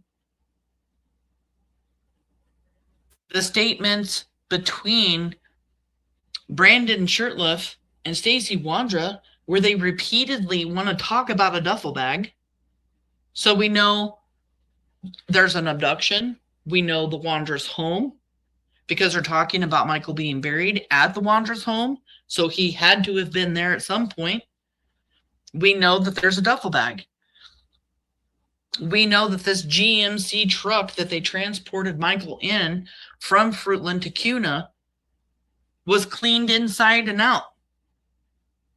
And that a wad of duct tape was found stuffed somewhere in that GMC truck. We know by Brandon Shurtliff's mother that Brandon had to call to verify his story with Sarah before talking to law enforcement. We know by Brandon Shurtliff's own statements that him and Stacey Wondra had a conversation about making an alibi to go to Kuna. So we have corroborating stories. Stacey Wondra said they went to Kuna. There's surveillance of them there's surveillance of them leaving the neighborhood. Then their phone data says they went to Kuna. Then there is more footage of them coming back into the neighborhood with the actual car. So the fact that Brandon Shurtliff is saying that this is their alibi corroborates with Stacey Wondra's own story. Inmates that Stacey Wondra was in prison with were subpoenaed at one time. And I've shown the documents here that Stacey Wondra told them that Michael was given insulin. Although that is new to us, there is also that. The clothes in the duffel bag have been talked again and again by Stacey Wondra and Brandon Shurtliff. That clothes were taken in the duffel bag so that Brandon Shurtliff could wash his clothes. But that's not the case. These clothes are put in this duffel bag with Michael Vaughan. Brandon Shurtliff says that he owns a red duffel bag, a red Marlboro duffel bag, and proceeds to ask detectives if they had found it yet. Why would he be so concerned about whether or not detectives and law enforcement had found that duffel bag? His duffel bag. He should know where that duffel bag is. And he says he saw that duffel bag be put in the crawl space in the basement of the Wondra's house by Sarah and Stacey Wondra. The same duffel bag that Stacey Wondra is saying that Michael was put into. So you have both of them talking about the duffel bag and that Michael Vaughan's in this duffel bag. Again, corroborating the story that Michael Vaughan was in a duffel bag. And then Sarah and Adrien coming up with a plan to kidnap somebody and sell them. And we know this is premeditated because they meet up on the app. They come up with this idea. Adrien comes to Idaho. He says it should meet his son, but he meets his son once, and that's the only time he meets his son the entire time he's in Fruitland. And none of the suspects can tell us when Adrien Lucienne actually got to Fruitland. They are hiding that part of that information. Why? Why don't they want anybody to know when Adrien Lucienne actually came to Fruitland? It's because maybe they can start putting more pieces together. And here's the thing with them coming up with this idea. Stacey Wondra leaves in a scene on footage, getting out of his vehicle, checking the door handle of his car, looking around as if he's looking to see if anybody is watching him, and then waves to children. Then he leaves there to go to another skate park and sits there before he comes home. Meanwhile, Adrien's left at Applebee's to see his son for the first and only time, while Brandon and Sarah are walking around the inside of a mall, taking pictures, according to court documents. What are they taking pictures of inside the mall? They were also there looking for a child, looking for someone to abduct so that they could sell. And then they leave and go to Brandon Shurtliff's mom's house. Why did they do that? Were they coming up with a plan? Checking on the house, making sure that if they needed to, they could come back there later? Brandon Shurtliff's mom was out of town. There is a lot of stuff that they all say that corroborates these stories, including Adrien Lucienne come in and talking during podcast saying, y'all took that kid. Pointing the finger at Stacey Wondra, y'all took that kid. Saying that he's been set up, that the price went up, that the sacrifice gone wrong. Sacrifice gone wrong, right? Because a child was supposed to be abducted, but the child was not supposed to be harmed, killed. The child was supposed to be sold. Michael was supposed to be sold, but they panicked. They panicked because one of them came into the house, and Stacey Wondra saying it is Sarah, Adrien, and Brandon come into the house with a child from their own neighborhood. From their own neighborhood. And that's where shit starts hitting the fan, because you're panicking. You do not have long. Someone's about to call 911, report that Michael is missing, and everybody, including different law enforcement agencies, are going to be in that neighborhood looking for a child, and they realize they have to get him out of there. They have to get them out of there. You have Brandon Shurtliff walking the neighborhood prior to Michael Vaughan's abduction, saying he was looking for a child that had not yet been abducted. Was Brandon Shurtliff out looking for a child to abduct at that time? Did Brandon Shurtliff see Michael Vaughan out by himself, go back to the house and tell everybody, I see a kid? Because he was out there during the time that Michael Vaughan was wandering the neighborhood.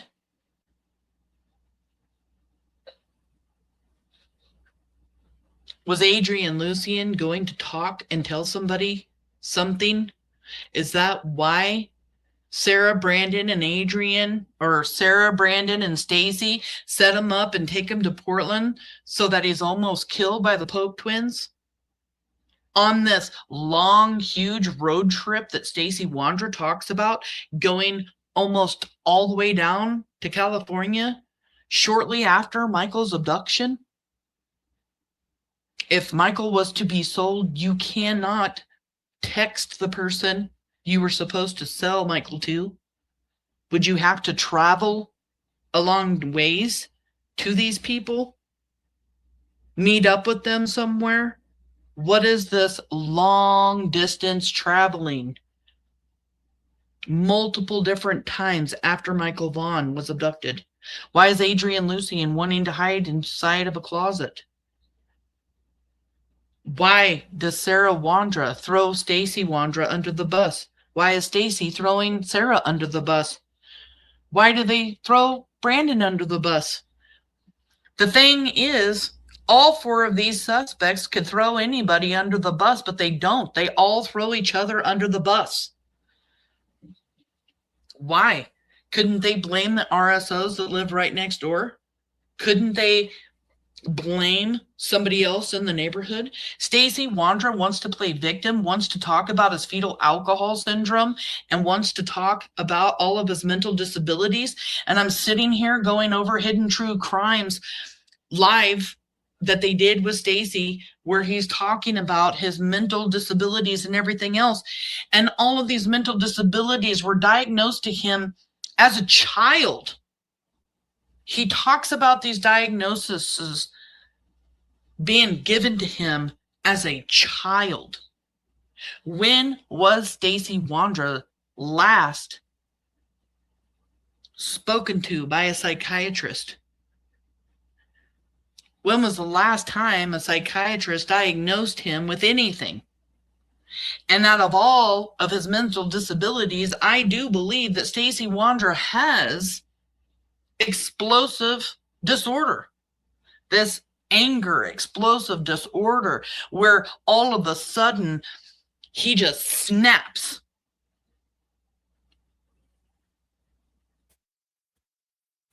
And is that the reason why Michael Vaughan is no longer with us? Because Brandy Neal Vaughan believes that Stacey Wondra physically harmed her son. And I'm not talking about it in an assault way. She believes he physically harmed Michael in some way, shape, or form. That is what her gut instinct, a mother's gut instinct, is telling her. Stacey Wondra is a monster. Everyone saw it when you saw the way he treated Brandy Vaughan up on panel. You see him treat other YouTube creators like crap. And yet we are supposed to believe that he was crying and puking and distraught and angry that his wife came into the house with Michael Vaughan and he hid in the bedroom. That he asked Sarah and Adrien to call 911 and report what they had done. You're talking about criminals that have not only spent time in jail and in prison. Are they really going to call 911 and report the fact that they just abducted a child? It's a bullshit story that Stacey Wondra tells, and it's all crap. Stacey Wondra Maybe he was diagnosed with fetal alcohol syndrome. Do you guys know how hard it is to actually prove that somebody has fetal alcohol syndrome? And even though he was diagnosed with it, doesn't mean he has it. And if he does have it, doesn't mean he doesn't know right from wrong. Doesn't mean that he can't manipulate people. He is a manipulator. He wants to spin the narrative in a way that fits him so that he doesn't go to prison for the rest of his life for murder and kidnapping. He goes and admits to detectives everything that happened and then does a YouTube shit show and says he's never told anybody anything. And that's the reason why Brandon Vaughan wanted to release that footage to show the world, look at all the stuff he just said out on YouTube. And I've known for a year that this monster and his friends and wife took Michael Joseph Vaughan, my son, and this is what he said, that he was buried in their backyard.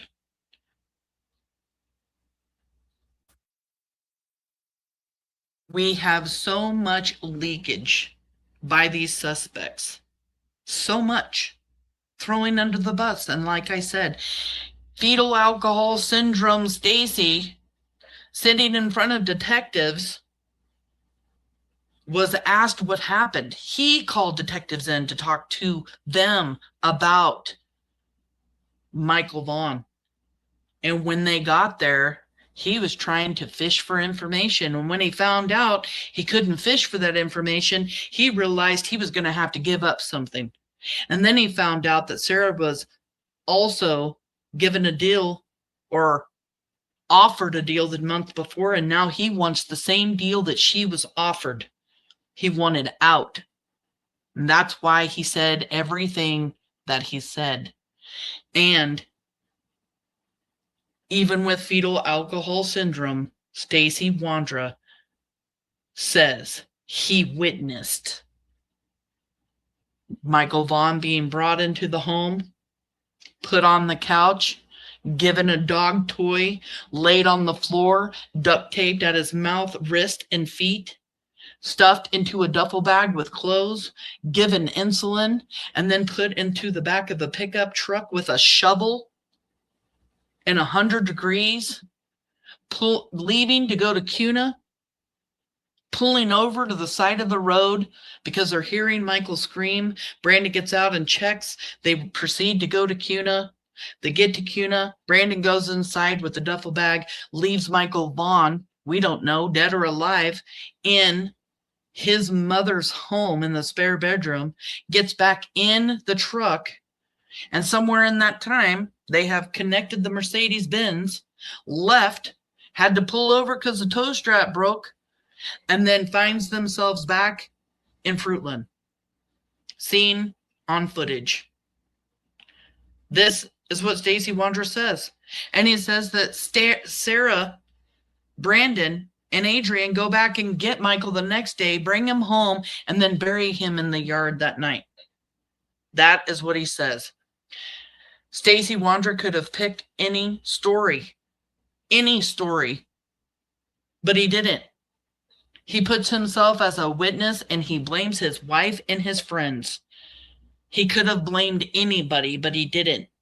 His fetal alcohol syndrome confession, this false confession that he says he has now done, blames himself and his wife and friends.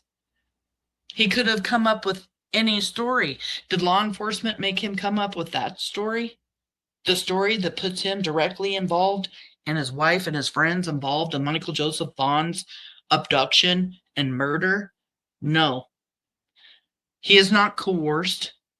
He has fed chocolate cake. He's brought in food.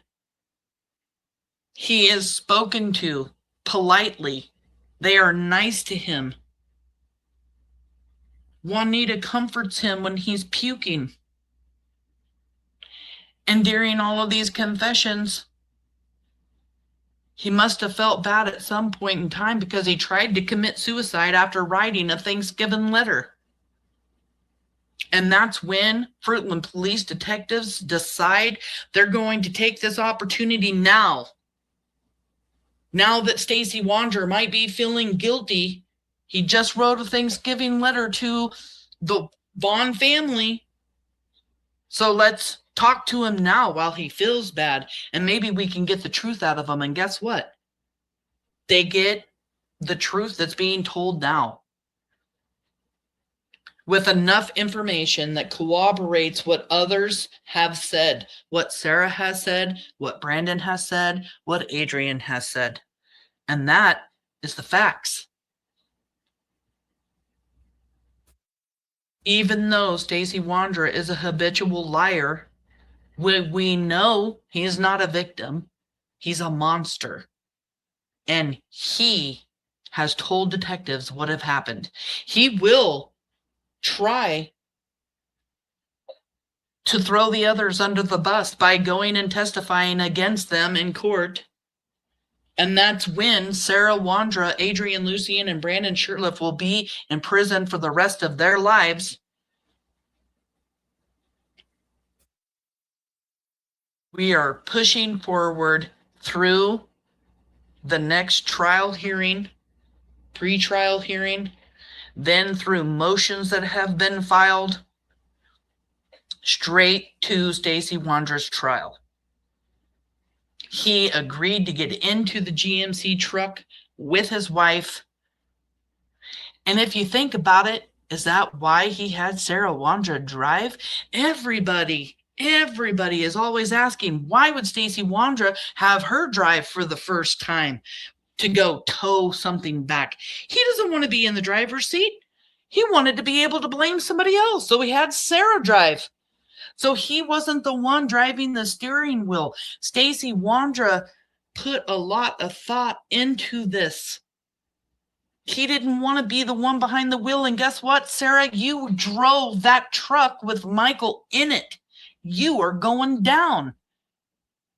Brandon, you went to your mother's house with Michael Joseph Vaughan. You are going down. What don't these suspects get about the fact that they're all going to prison? And if what Stacey Wondra is not saying is true, then you better go talk to law enforcement before your arrest and make some kind of deal, because nobody's made a deal yet. We want Michael Joseph Vaughan home. It is time for him to come home. Brandon Shurtliff, where is Michael Joseph Vaughan? Please tell the family, tell law enforcement where he is.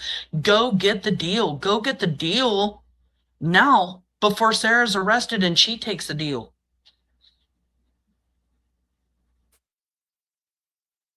All of these four suspects have done this, y'all. It doesn't matter what anybody else says. I don't care how much Stacey Wondra wants to play a victim, because that's all he does. That's all he's done his entire life, is all of that we just got done reading. All of the charges on Sarah, all of the charges on Stacey, their entire lives. His own mother had to put him away in a mental disability facility because he killed the cat at their house. We all know what this means. You start killing animals at a young age and something's wrong with you, and later on it could turn into actually killing a human being. It's a fact. And he is a psychopath. He is a monster. And right now, all of the suspects are going down because of what Stacey Wondra has said. And Stacey Wondra is manipulating everybody. He's manipulating his attorneys. He's manipulating detectives. He's manipulating Sarah, Adrien, and Brandon. And I could go on and on and on. He's been manipulating people his entire life. And he has never once, ever taken accountability for a goddamn thing that he's done. Nothing. He is an innocent bystander that did absolutely nothing to Michael Joseph Vaughan. And it's all a crock of shit. Stacey Wondra helped abduct Michael Joseph Vaughan. Michael Joseph Vaughan was abducted and murdered. Stacey Wondra wasn't just an innocent bystander. It was a plan. If Stacey Wondra was an innocent man, he wouldn't have been trying to abduct a child at the splash pad. He wouldn't have been checking his door handle. He wouldn't have been looking around. He wouldn't have been waving at children. He wouldn't have gone to another skate park. It was their plan. And I cannot wait for him to be in prison for the rest of his life. Because let me tell you, his ego's so big, he just thinks he's going to get away with it. And he's found out here recently that that's not going to happen. I don't see a judge changing anything at all, saying that the judge at the preliminary hearing didn't find probable cause. One judge saying that another judge didn't do their job. I don't see them taking away a confession when he is talking about everything that happened to Michael Joseph Vaughan. And that can be used as evidence. I don't believe that in this world where we use cadaver dogs all the time and send dogs all the time in all of these cases, that these cadaver dogs are going to get thrown out, because that is part of evidence. Cadaver dogs hit at the Wondras house in Cuna where Michael Vaughan was taken, and in the car that Michael Vaughan was in after he passed away. That is all 3 locations where Michael was. All corroborated by something that one of the suspects has said. And the Thanksgiving letter, how can you throw that out? Just because one person from one office and one person from another office was related. It's crap. Stacey Wondra wrote the Thanksgiving letter to the Vaughan family and then tried to commit suicide. That speaks volumes. Why would that ever be put out of court?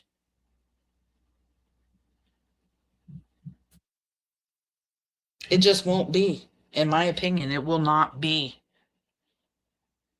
dismissed. Neither will the kidnapping and murder charges. And what jury in this world isn't going to believe Stacey Wondra's mother? Okay? My heart feels bad for her when I watch her. And when the jury sees his mother's testimony, FaceTime, his confessions to his own mom, hands down, he will be sent to prison. And that's my own personal opinion, because there is just absolutely no way at all that any jury is going to watch that and still find him not guilty. I just don't see that happening. He's confessing to his mother. There's no detectives there. It's not a false confession. I don't care what kind of tactics that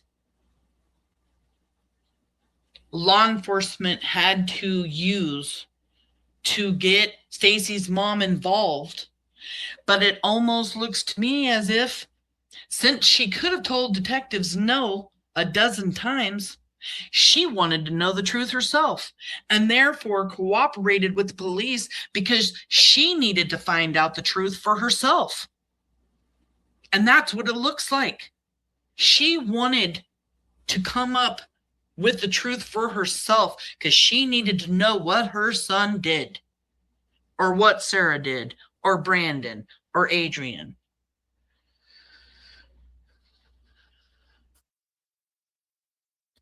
It's going to stand up in court. The jury is going to see his mom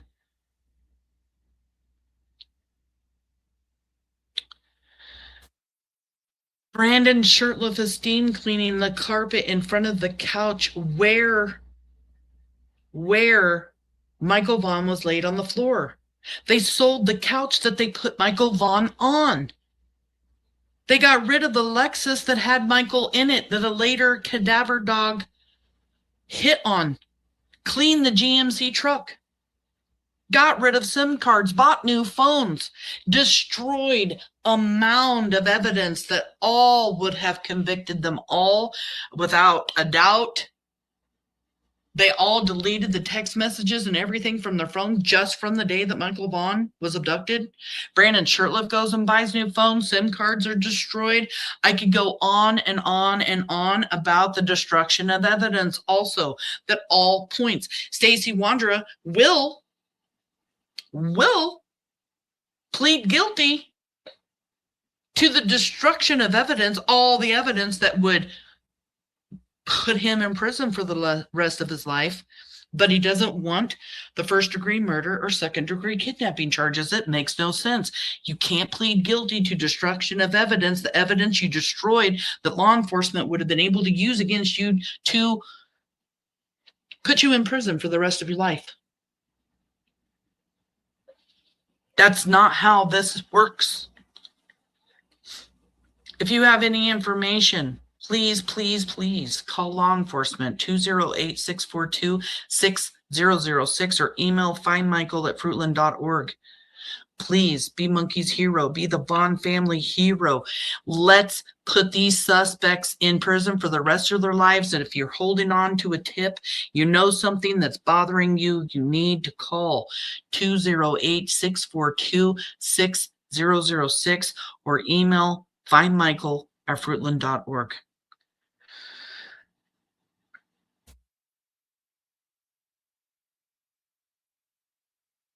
Emotions are high today. It's been 5 years since Michael's abduction. This isn't easy. The family has to go through trial with Stacey, Sarah, Adrien, and Brandon. They need our prayers, and they need them today especially. Today's a hard day for the Vaughan family. And I just want the Vaughan family to know we love you. We're here for you. We're Monkey's Army, and we're never, ever, ever going away. Ever. We're here to the very end. We're here till all 4 suspects are in prison. And we're going to keep fighting with you. And you guys are fighting, and we know it, and we see it. And we love you. And we're all praying for you. Michael Joseph Vaughan deserves justice. He will get justice.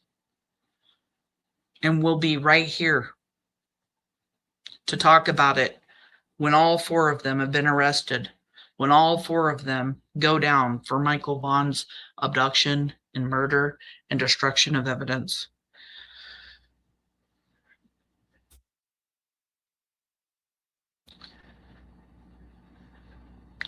We can't ever give up. We have to keep spreading the word about Michael Joseph Vaughan. Please share his face, share his picture, especially today. 5 years is a big mark in Michael Vaughan's case. And we don't want to be here 10 years, 15 years, or in like Kyron Horman's case, 16 years. Please call in that tip 208-642-6006 or email findmichael@fruitland.org. If the moderators could please put in Brandy Neal Vaughan's link. She's going to be starting her Monkey Monday in just a few minutes. I think we have about 8 minutes. So I'm going to get off of here. Thank you guys all for coming, for being here, for Michael. I know today is a lot to go through. Please say a prayer for the Vaughan family. Let them know that you love them. Thank you guys all for being here, being a part of Monkey's Army.